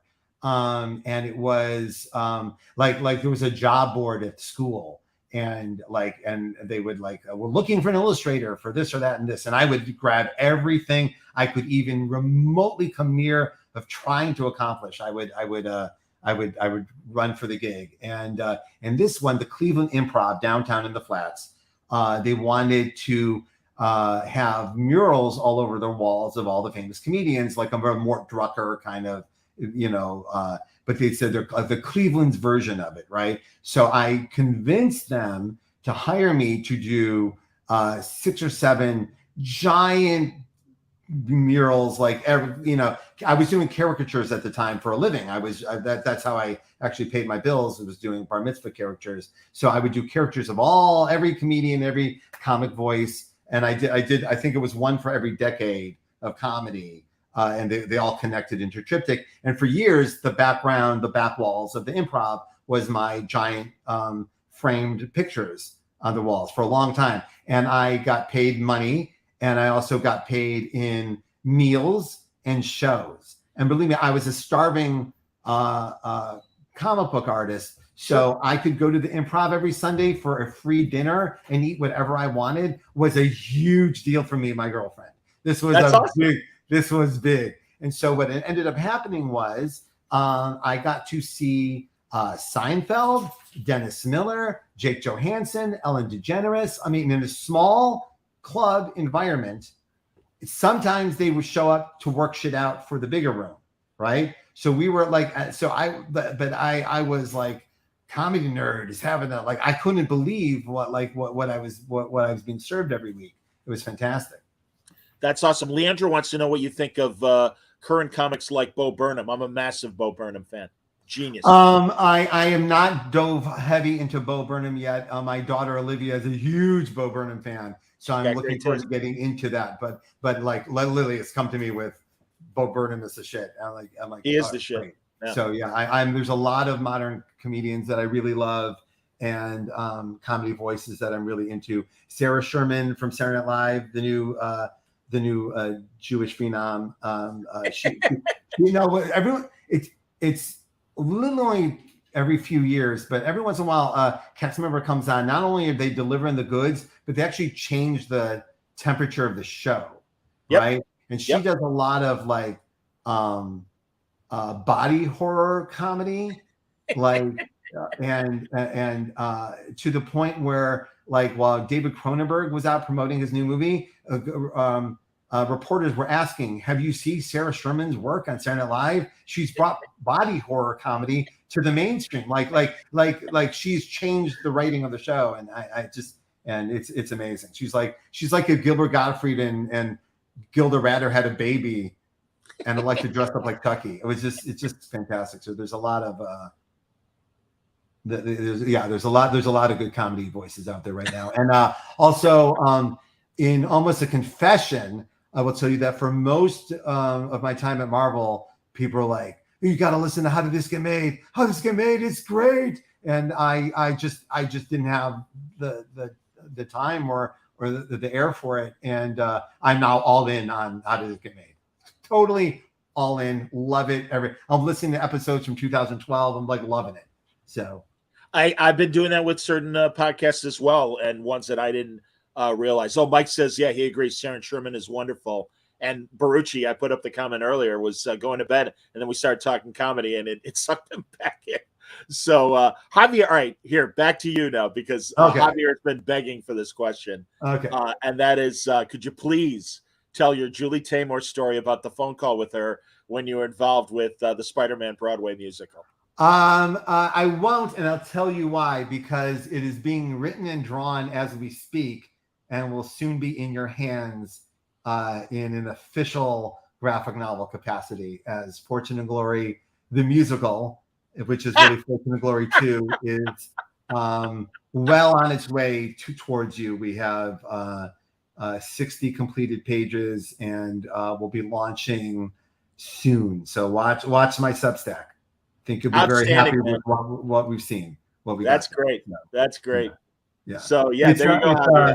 We'll get into it more when the time comes. We'll definitely do a word balloon to talk about this specifically, but it's with some distance. It's not only is it just a good story, and it's one of those stories where I don't have to feel guilty about, like, I really don't want to like poop on other creators, even when, but this was such a disaster. Like, no one's going to be shocked by the revelation that it didn't work out, you know? So it does give me this grand excuse to have this frame of which to discuss a lot of my favorite moments in comics and how I got there and stuff. And so it's a great excuse to do my Still Standing Up Steve Martin book.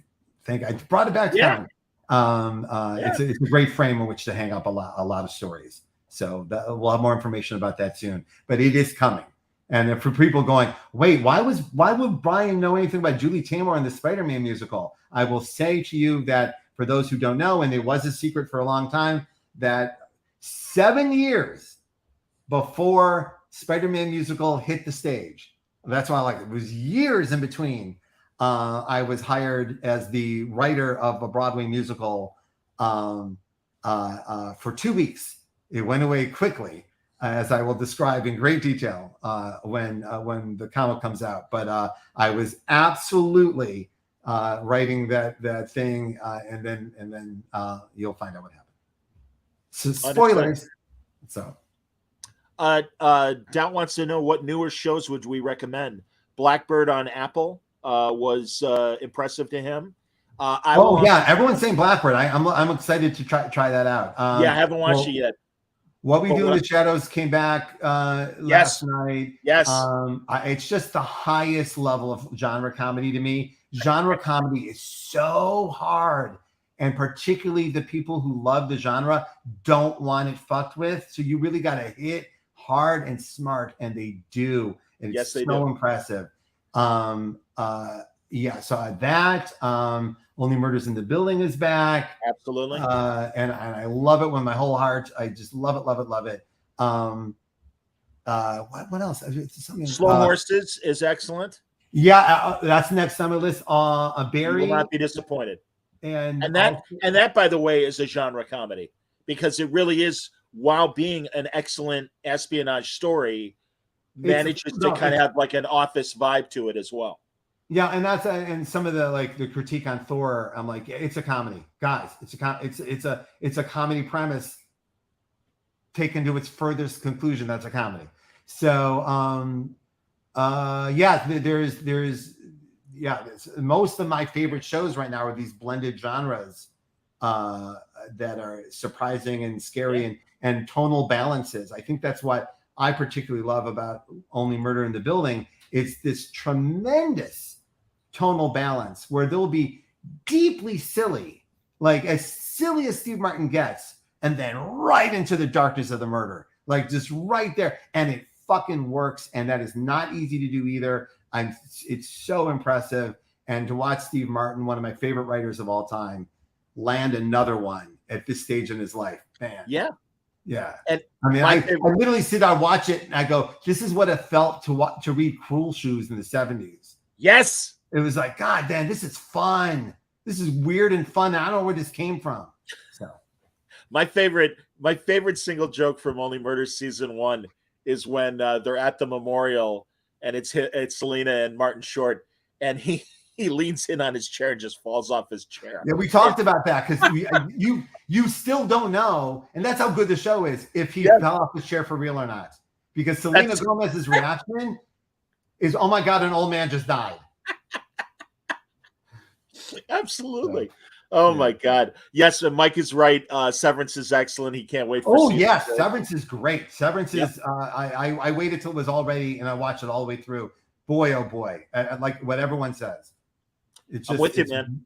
And it's also probably the best COVID show. Like there's a lot of shows where you could just see this was built around the limitations surrounding COVID.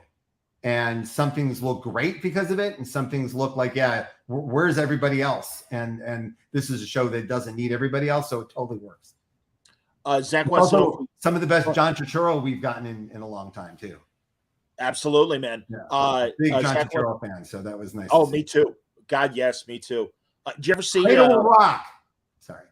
Yeah. Well, how about? Oh, God damn it! Now it just jumped out of my Grace of My Heart, the '90s movie with Ileana Douglas. Oh, that's a good one too. The Brill Building. Yeah, he's doing Phil Spector basically. Yeah. He's got a Phil Spector wig on. It's pretty funny. There's a really great Tim Robbins movie that only I like called Cradle of Rock about the about Orson Welles. About Orson Welles and the Mercury. I love that movie. But everything around it, and Jack Black's in it, and John Cusack's in it. It's a fun. I love this movie. Nobody else likes it, but there is a world-class John Turturro performance. The whole movie revolves around John Turturro surprising you, and he does in the best way possible. So, and that's the one too where Bill Murray and Jack Black and it's Bill Murray and Jack Black and the Tenacious D. Yeah, Kyle. Doing literally puppetry gags together. It's the only place you're ever going to see that. No, man, I'm saying this is why we're friends. We like the same thing. I haven't looked at these questions, man. Absolutely, man. So, dude, I love that we went into this tangent and everything. I do want to mention, obviously, because you mentioned it, it's coming out in August from Abrams, Phenomena, The Golden City of Eyes, and get into that. Yeah, I mean, you showed the cover earlier, and you're bringing it back up here. Here we go. There we go. This is Phenomena. It's a new graphic novel series by myself and Andre Lima, and it is as I posted. Go look on my Instagram if you want to zoom in on it. But this absolutely beautiful black and white book. It's a brand new world, brand new creations, brand new characters we've created. It's about this little boy Bolden and his friend Spike, and they travel together through this new world of Phenomena. And through every page, we find out the truth of the world. It is our world. We find out why it's like this now. It's not an apocalyptic story. It's something else. We're kind of reaching for something we didn't see other people doing. It is a full-on content-wise. It's a YA graphic novel you can share with your kids and enjoy. But our goal was we created a YA graphic novel, but it's also because of Andre's achievement here. It's also a real comic art, a moment to really sit with what someone like Andre can do with comics. So whatever level you're reading it at, I think you can enjoy something with, and I'm excited to spend the next couple of years with these crazy kids in this great adventure. And nothing has it's unlike any other collaboration I've ever had. In this one, Andre showed me all this stuff he was drawing, and some of it was even he referred to it as busted pitches, stuff he pitched to publishers that they weren't into. And when you see it, you're like, who wasn't into this? And I found a way to and I was looking at all of it, and we were doing some DC work together, and I loved the work he was doing with my friend Sam, and I called him up and I said, I'm looking at all these pitches and I go, what if they were all like the same pitch? What if we all like put it all together and like really scared the shit out of each other?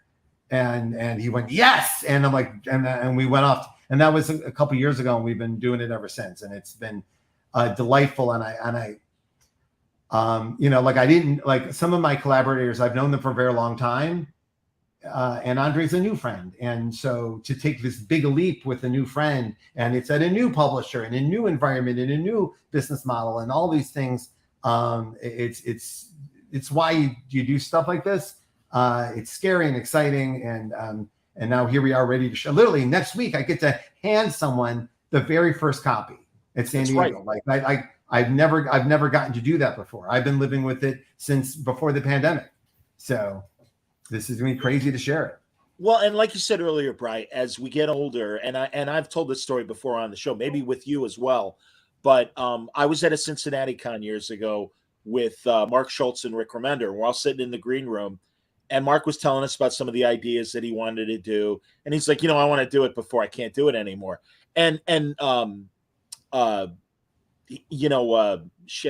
Jesus, I just said his name. Shame on me. Rick, in a very reassuring way, said to Mark, "Hey, man, you're not old or whatever." And I got what Mark was saying, because again, Christ, I'm going to be 57 in December. Holy shit! But it's like, no. We know we can still do it, but we know the clock is running. And you said the same thing. Yeah, the math gets real. It's in the distance. But your relationship to it changes 100%. Right. Yeah. Absolutely, man. And again, that's why I'm glad I'm doing Word Balloon full time and really putting my energy into these things other than working for somebody else and just kind of going through the motions. So, but every Saturday night when I see a boxer hit somebody on Twitter, I think good thoughts of you. I go, oh, John's happy. Somebody punched somebody. I am happy. Right. It's awesome. And I love this about like now, especially with streaming. We get international fights all the time. And a month ago on a Tuesday morning at 7 a.m. my time, I'm watching a fight live from Tokyo. And it was this amazing 2-round, just two punchers going at it. And it was so great. And I'm like, this is what I was waiting for, man. This is, and again, that's why we an embarrassment of riches as far as entertainment, distractions, truthfully, and certainly in these times when the world is on fire, we could all use that. But yeah, and also all these other shows that we've mentioned. Oh, stand by, zooming in. I'm showing you there is boxing in Phenomena. Yes, outstanding. Look at that. Evocative of the world of Commandy and the other great things of DC. Back then in the 70s when they were doing their post-apocalyptic stuff. And then the name escapes me, but the series that Snyder and Charles Soule are doing as well at Image that kind of presents a that is full apocalyptic. Yeah, that is, and there's a few comics like that. I made a grand choice. This is not apocalyptic. Something else has happened. Okay. Right? Something different. And I like because not only in comics, we're coming out of a pandemic, and every writer in the world sat home and had two thoughts: series trying to kill me, and I don't think I could survive this apocalypse. And so, knowing that all of my peers and all of my heroes and everybody who does this is leaning towards those thoughts, I said, all right, what other thoughts are there? So this is me trying to go past Undiscovered Country. Thank you, Nick. I just literally blanked on it. And, that's Charles Scott. Nocturna is as well too. So, which one? Yeah. Say it again. Nocturna, right? Is that another one? Oh yes, yeah. That's the other. That's another Scott book. Absolutely. Yes. Yeah. All right. I'm trying to get Panosian on the show to talk about the Western that he and Scott are doing. Man, he's good. Yeah. Boy, oh boy. Dan's brilliant, and we've just our schedules haven't synced. Hopefully this weekend we'll be talking before San Diego. So Dan wants to know, are there any teases for the next volume of Cover, and will I be making another appearance in Cover? Yes, you will be. I actually think you're in the first issue of the next one. Really? Again? That's awesome. Well, there's a plot. Somebody's missing. Like someone is missing, and what better place to talk about it than your podcast? So David has script on cover, and we will when David is ready, we will have it. And just like we will have the new next Joy operations as well. Indeed. Look at this. It's the collection. Yes. It's the first. When is that out, man? What? When is the collection out, or is it already? I don't know. Google it. Whatever the Amazon says, that's when it's coming out. But I could find out those dates, but I didn't. So this is our first Joy operations, and we're gonna do a second one starting in November. Oh, that's great. Wonderful, man. Yeah, okay. I again, it's less brag and more saying, God, thank you for supporting it enough that we can get to make more. Because like literally, we're like, you're in the middle of issue 2, going, I want you to stay with her forever, and we only get to do it if people want us to. So it's nice that we get. I love it. I'm so bummed that I didn't see David at Fan Expo, so I could tell him in person how much I've been loving cover. And is the cartoon still happening? Well, we're at HBO. I'm not sure it's going to, but we don't know yet. So final, okay. We'll see what happens. Again, that was like the person that bought it. They're like, there's like 3 new bosses since then. So we'll see. Understood. So, thank you, Doubt. Doubt says I'm hip. The Joy Operations trade is out August 3rd, so a couple of weeks. Oh, great. Boom. Pre-order at your will. It's gorgeous, and it absolutely, for those who like filled with the back stuff, people like the back stuff. We like the back stuff. That's look how much Steven did there. Look at all that. Wow. Yeah, this was like Steven would hand me this and go, "What do you think?" I go, "I like all of it." Yeah, so it's a really great experience. And Zach was asking if there will be back matter in Phenomena. Let's see. I can't remember. I think there is. Hold on. Let's look. Not the book. Let's look together. Well, we do have the by the author of. I like your picture. That's Charlie. This one does not, because I don't want to spoil anything. But look at what's going on in the back. So it's filled with story. Well, that's good. How many pages? Yeah. I think 144. How many pages is Phenomena? Nice. Elise is there, but she's reading. How many pages Phenomena is? 144. Yeah, 144. Lisa's off camera if anybody has any business affairs questions or publishing. Elisa, I still want you to come on Word Balloon at some point and talk business with me and everything. I hope you'll do it someday. I'm not going to just demand an answer now, but I'm just throwing it out there because I know you're in the room. So I will absolutely do it someday. I'm holding you to that. That's great, buddy. I miss you.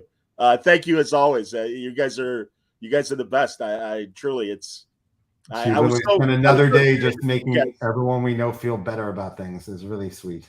This is a sweet woman.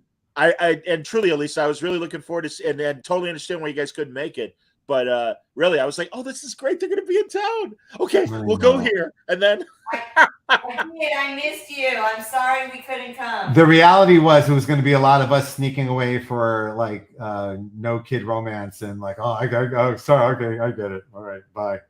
Totally. No. Absolutely. Radium Theater Productions wants to know, will we ever see an omnibus for your Legion or Superman runs? I know it's publishing stuff, but have you heard anything?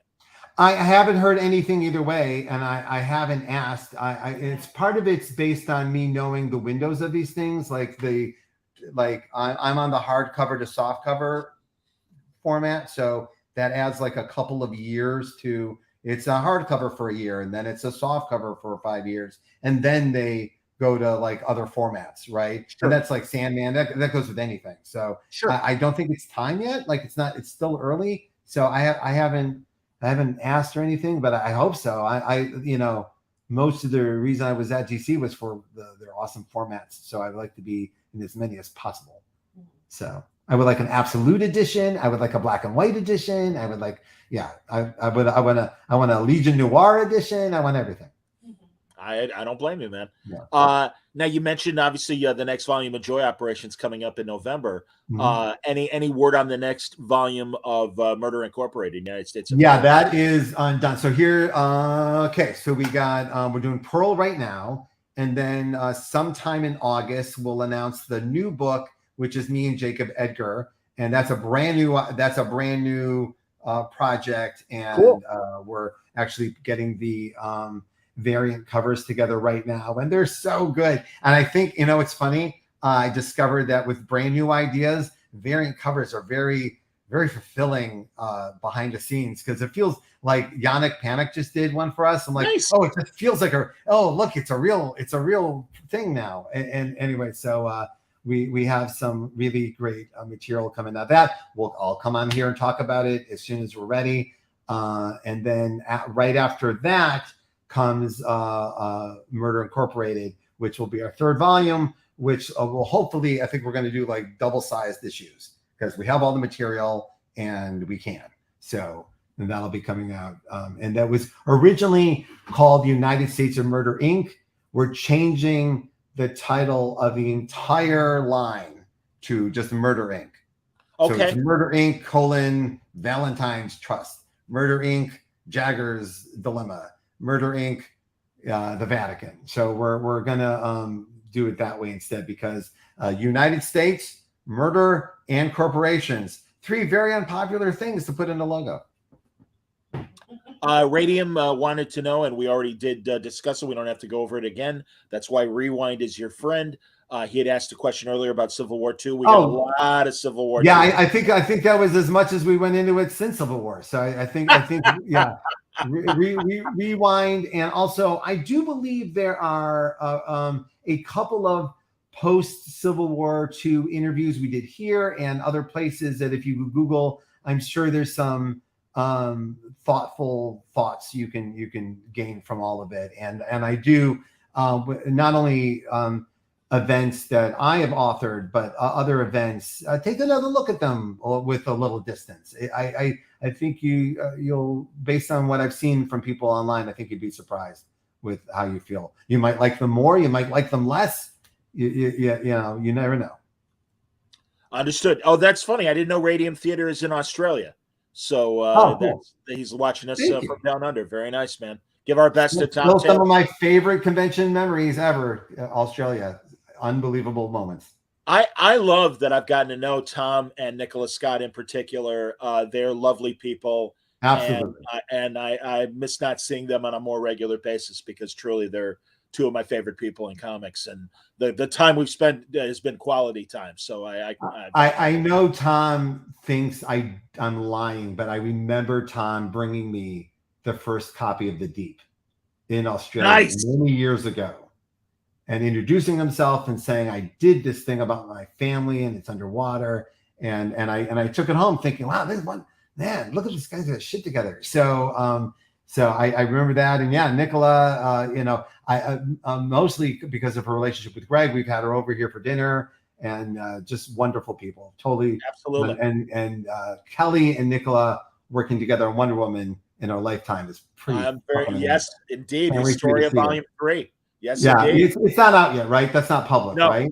No, it shows up in my text like every 3 days. Like Kelly sends us a spread. We're God damn! So I can't wait for you to see it. Yeah, man. It ends as big as it started. So and post San Diego sometime in August, near the release of the 3rd volume, I'm gonna have Gene Ha and Kelly Sue back, because Phil Jimenez and Kel and I did a real deep dive into Volume 1. And that's it, really. How much, and I know you guys obviously love Kelly Sue as well. I always think of her as one of my little sisters, because of again, she's one of us, man, and we love all the same shit. And no, seriously, I'm so thrilled for her. And man, Phil and Gene, for that matter, everyone on this book is just killing it.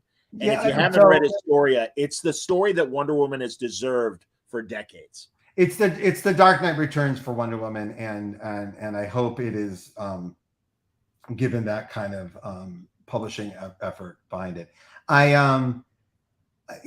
She's been working on it forever, like since we both walked into DC around the same time, and she's been working on it the whole time. So we would sent these images as they were being developed over the years, and we're like, God, these are beautiful, God damn. And then when I got to experience it all put together, it was. Now we've all experienced it, but I had it alone early, and I was like, and it's one of my best friends, and I'm like, hey, you made something really great. Not that you did it before, but this like this really came together. Do you know it really came together? Like that's that kind of feeling. It's very unique. And I was running around on Twitter going, it's really, and I know I sounded like somebody's friend hyping their friend's book, but I was really trying to like, no. I do that all the time, but this one is really something. So yeah. No, I'm with you, man. Absolutely. And Radium says the story is magnificent. I agree, man. And I'm laughing because I did want to get to this, and especially with Lisa, you got a question. Are you waiting? Yes, Mario wants to know what you think of Strange New Worlds, Elisa. Love it. Me too. Love it, love it, love it. Okay. The reality is Don't tell my secrets. she comes in every night, and it would be right around now. She snuggles up on that couch, puts on Strange New Worlds, and before they go to a Strange New World, gone. Aww. It's her nightlight. I understand. I love it. Did you you guys finish the season? Yes, yes. Did you finish it? So good, yeah. So good. She's happy. Okay.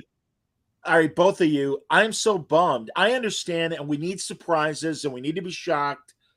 Killing off Hemmer was such a mistake, in my opinion. Agreed. And I understand that you agree. That's great, because really it's just like Odo in terms of we need that kind of alien that's kind of a, negative guy or whatever, Yeah, I agree. I think but we'll see what happens. You can't say it's a misstep till you see what they do next season. No, you're right. And also, much like Robot Girl from Discovery, the actor is coming back next season, I understand, Bruce Horrick, which is good too, because I'm like, well, you guys always talk about being inclusive. Why'd you kill off the blind guy? I mean, it's like, really. And truly, I thought that was fantastic that they hired Bruce to do the role. And also, I just felt like we didn't get enough of him in the first season to, I know. Sorry, Star Trek. No, she's no. Like what's funny is I don't think I've properly expressed to you that when John's not doing this podcast, he's on his Picard podcast having a fucking fit. He's furious at Picard. Yeah. Did you hear me talk about and because you love Sorkin so much, there's a great C plot in one episode of West Wing where Bradley Whitford finds out there's somebody working at the White House who keeps showing up wearing a Star Trek pin. Yeah, and that's based on a real thing. That's in Trekkies, the documentary too. Right, the Whitewater jurist, absolutely. Yeah.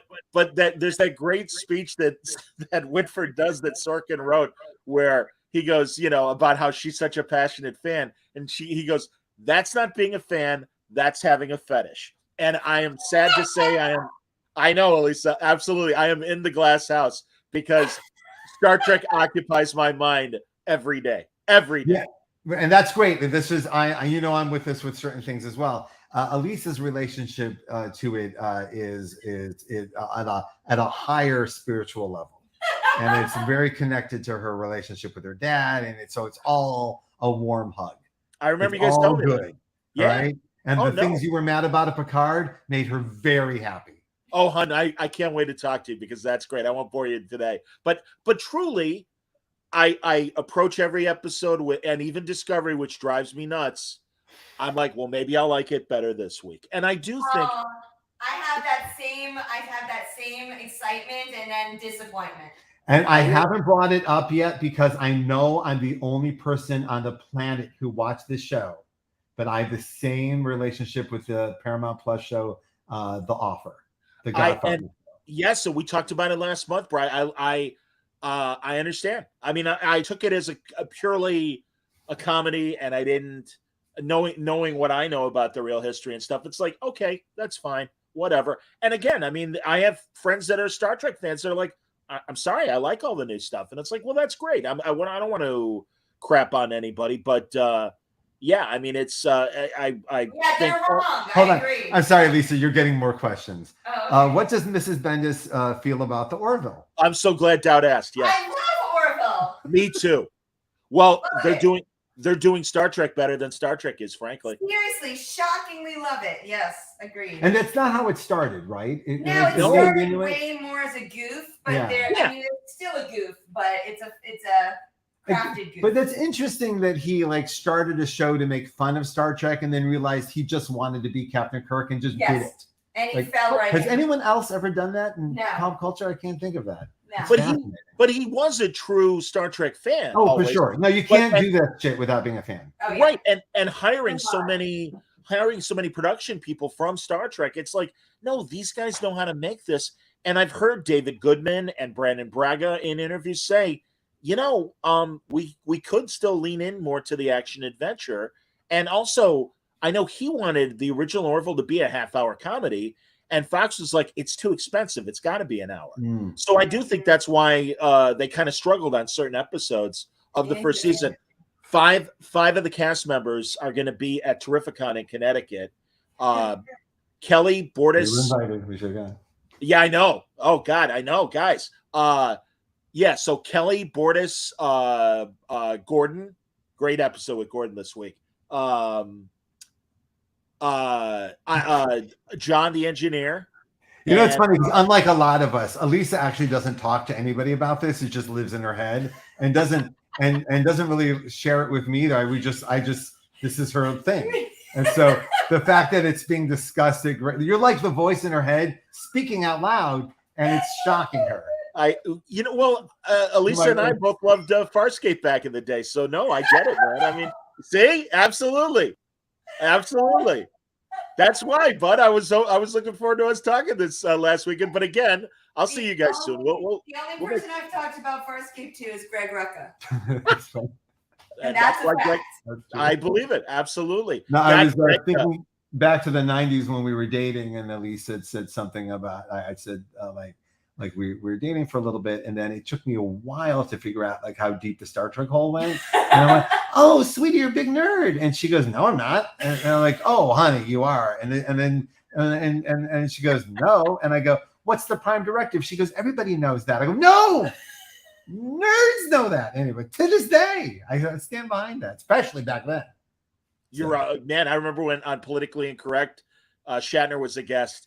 And Marr asked him, "All right, the Monroe Doctrine versus the Prime Directive," and everybody laughed and applauded. It was pretty funny. That's very, very funny. Absolutely, man.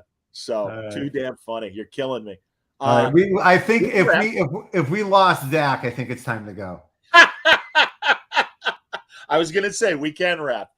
Honestly, man, this was good, and we'll do another one in a couple of weeks around the announcement that we discussed and the Substack stuff that we're talking about. So that's coming sooner than you think. So right, as you know, I do this, and in fact, we did just do this a month ago. So I'm glad that we're able to connect as often as we have this year. Every time we get a big warm hug from everybody online. So I'm absolutely so grateful people hanging with us for this. Hey, great questions. Please hit the like button and the subscribe button if you're new. And truly, thank you very much. And as always, really appreciate everybody's attention. A couple things. If you asked a question I didn't get to, send me the question. I will answer it in the Substack. I will answer it on. I have a bunch. I still even have the questions from the Talk Live that we did a couple weeks ago that I'm gonna make a special Substack of because they were actually, I didn't see them while they were coming, and then I printed them out. I go, oh, these are great questions. So we're gonna dive into them. So please never feel blown off or anything in that regard. I'm not seeing them as they're going, so I can focus on the conversation and because I you know, right, don't you hate when you're like watching a podcast and then they start reading and you're like, you're on a show, camera's on. Oh no, I'm hip. Yeah. Radium Theater says real fast, thanks for getting Fraction to DC. The Perry White story was magnificent. Doubt wants to know any covers by you coming soon. For books that I've created or co-created with, I have some artwork coming in the Fortune Glory the musical, and a couple other pieces here and there that I will be doing.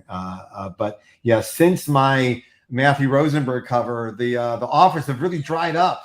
So back to how it felt in the 90s. So, nice. But I do have some material coming soon. So, yeah, yes, that's awesome, fantastic.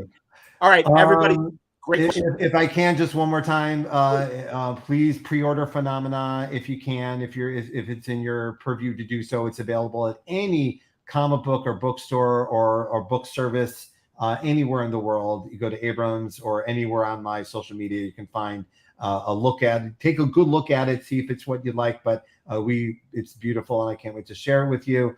And as always, head over to darkhorse.com and check out what's going on in Jinx World, all the new stuff and the old stuff. And if you don't like my superhero writing, the best way to keep me from writing more superheroes is to buy my independent work. So please buy Phenomena, and it'll keep me from aging up any John Kents in your life. So that's my pitch to you.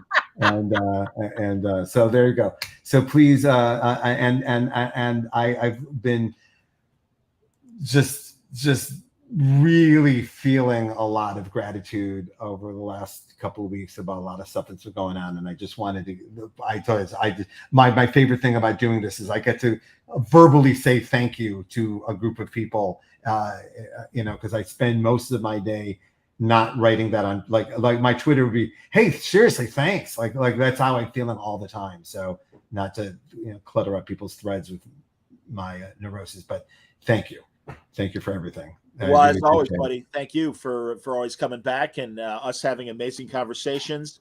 And truly, as always, the best of both of you. Hang out for a second because I have. Wait, Lisa, any other things to any other shows that people should be watching? Yeah, Lisa, please. No, we're good. Expanse. Any? Okay. That's old news. Yeah, but Lisa, that's one that I got to get to that I haven't watched yet, and I know it's excellent. So really. I know, shame on me. Well, just like I would Bryce love said, to discuss the accents in that show with you at some point because it would be my pleasure. Quite freaking annoying. Or do they put on alien accents? A ridiculous accent that I can't stand. Worse than the Klingon opening for 10 minutes on the first episode of Discovery. No, close up there. Honestly. Hey, Doubt doing the homework for us. Here's the code to order Phenomenon, everybody. Oh, thank you. It's in the chat. Again, something else I should have thought of before I could shut up here. But thank you. Yeah. But yeah, so Phenomenon coming out next month from Abrams. It's the first volume. Mm-hmm. And there you go. Lisa knows. And and again, beautiful hardcover, beautiful paper. This is the highest quality product. I'm so proud of it. And I'll be in San Diego next week promoting it with Chip Kidd and Alex Ross and the whole lineup of Abrams authors. So that's beautiful. All right. Man. Thank you. Talk soon. Thank you. Oh, you want us to hang in? Okay. Bye, everybody. Yeah, bye, everybody.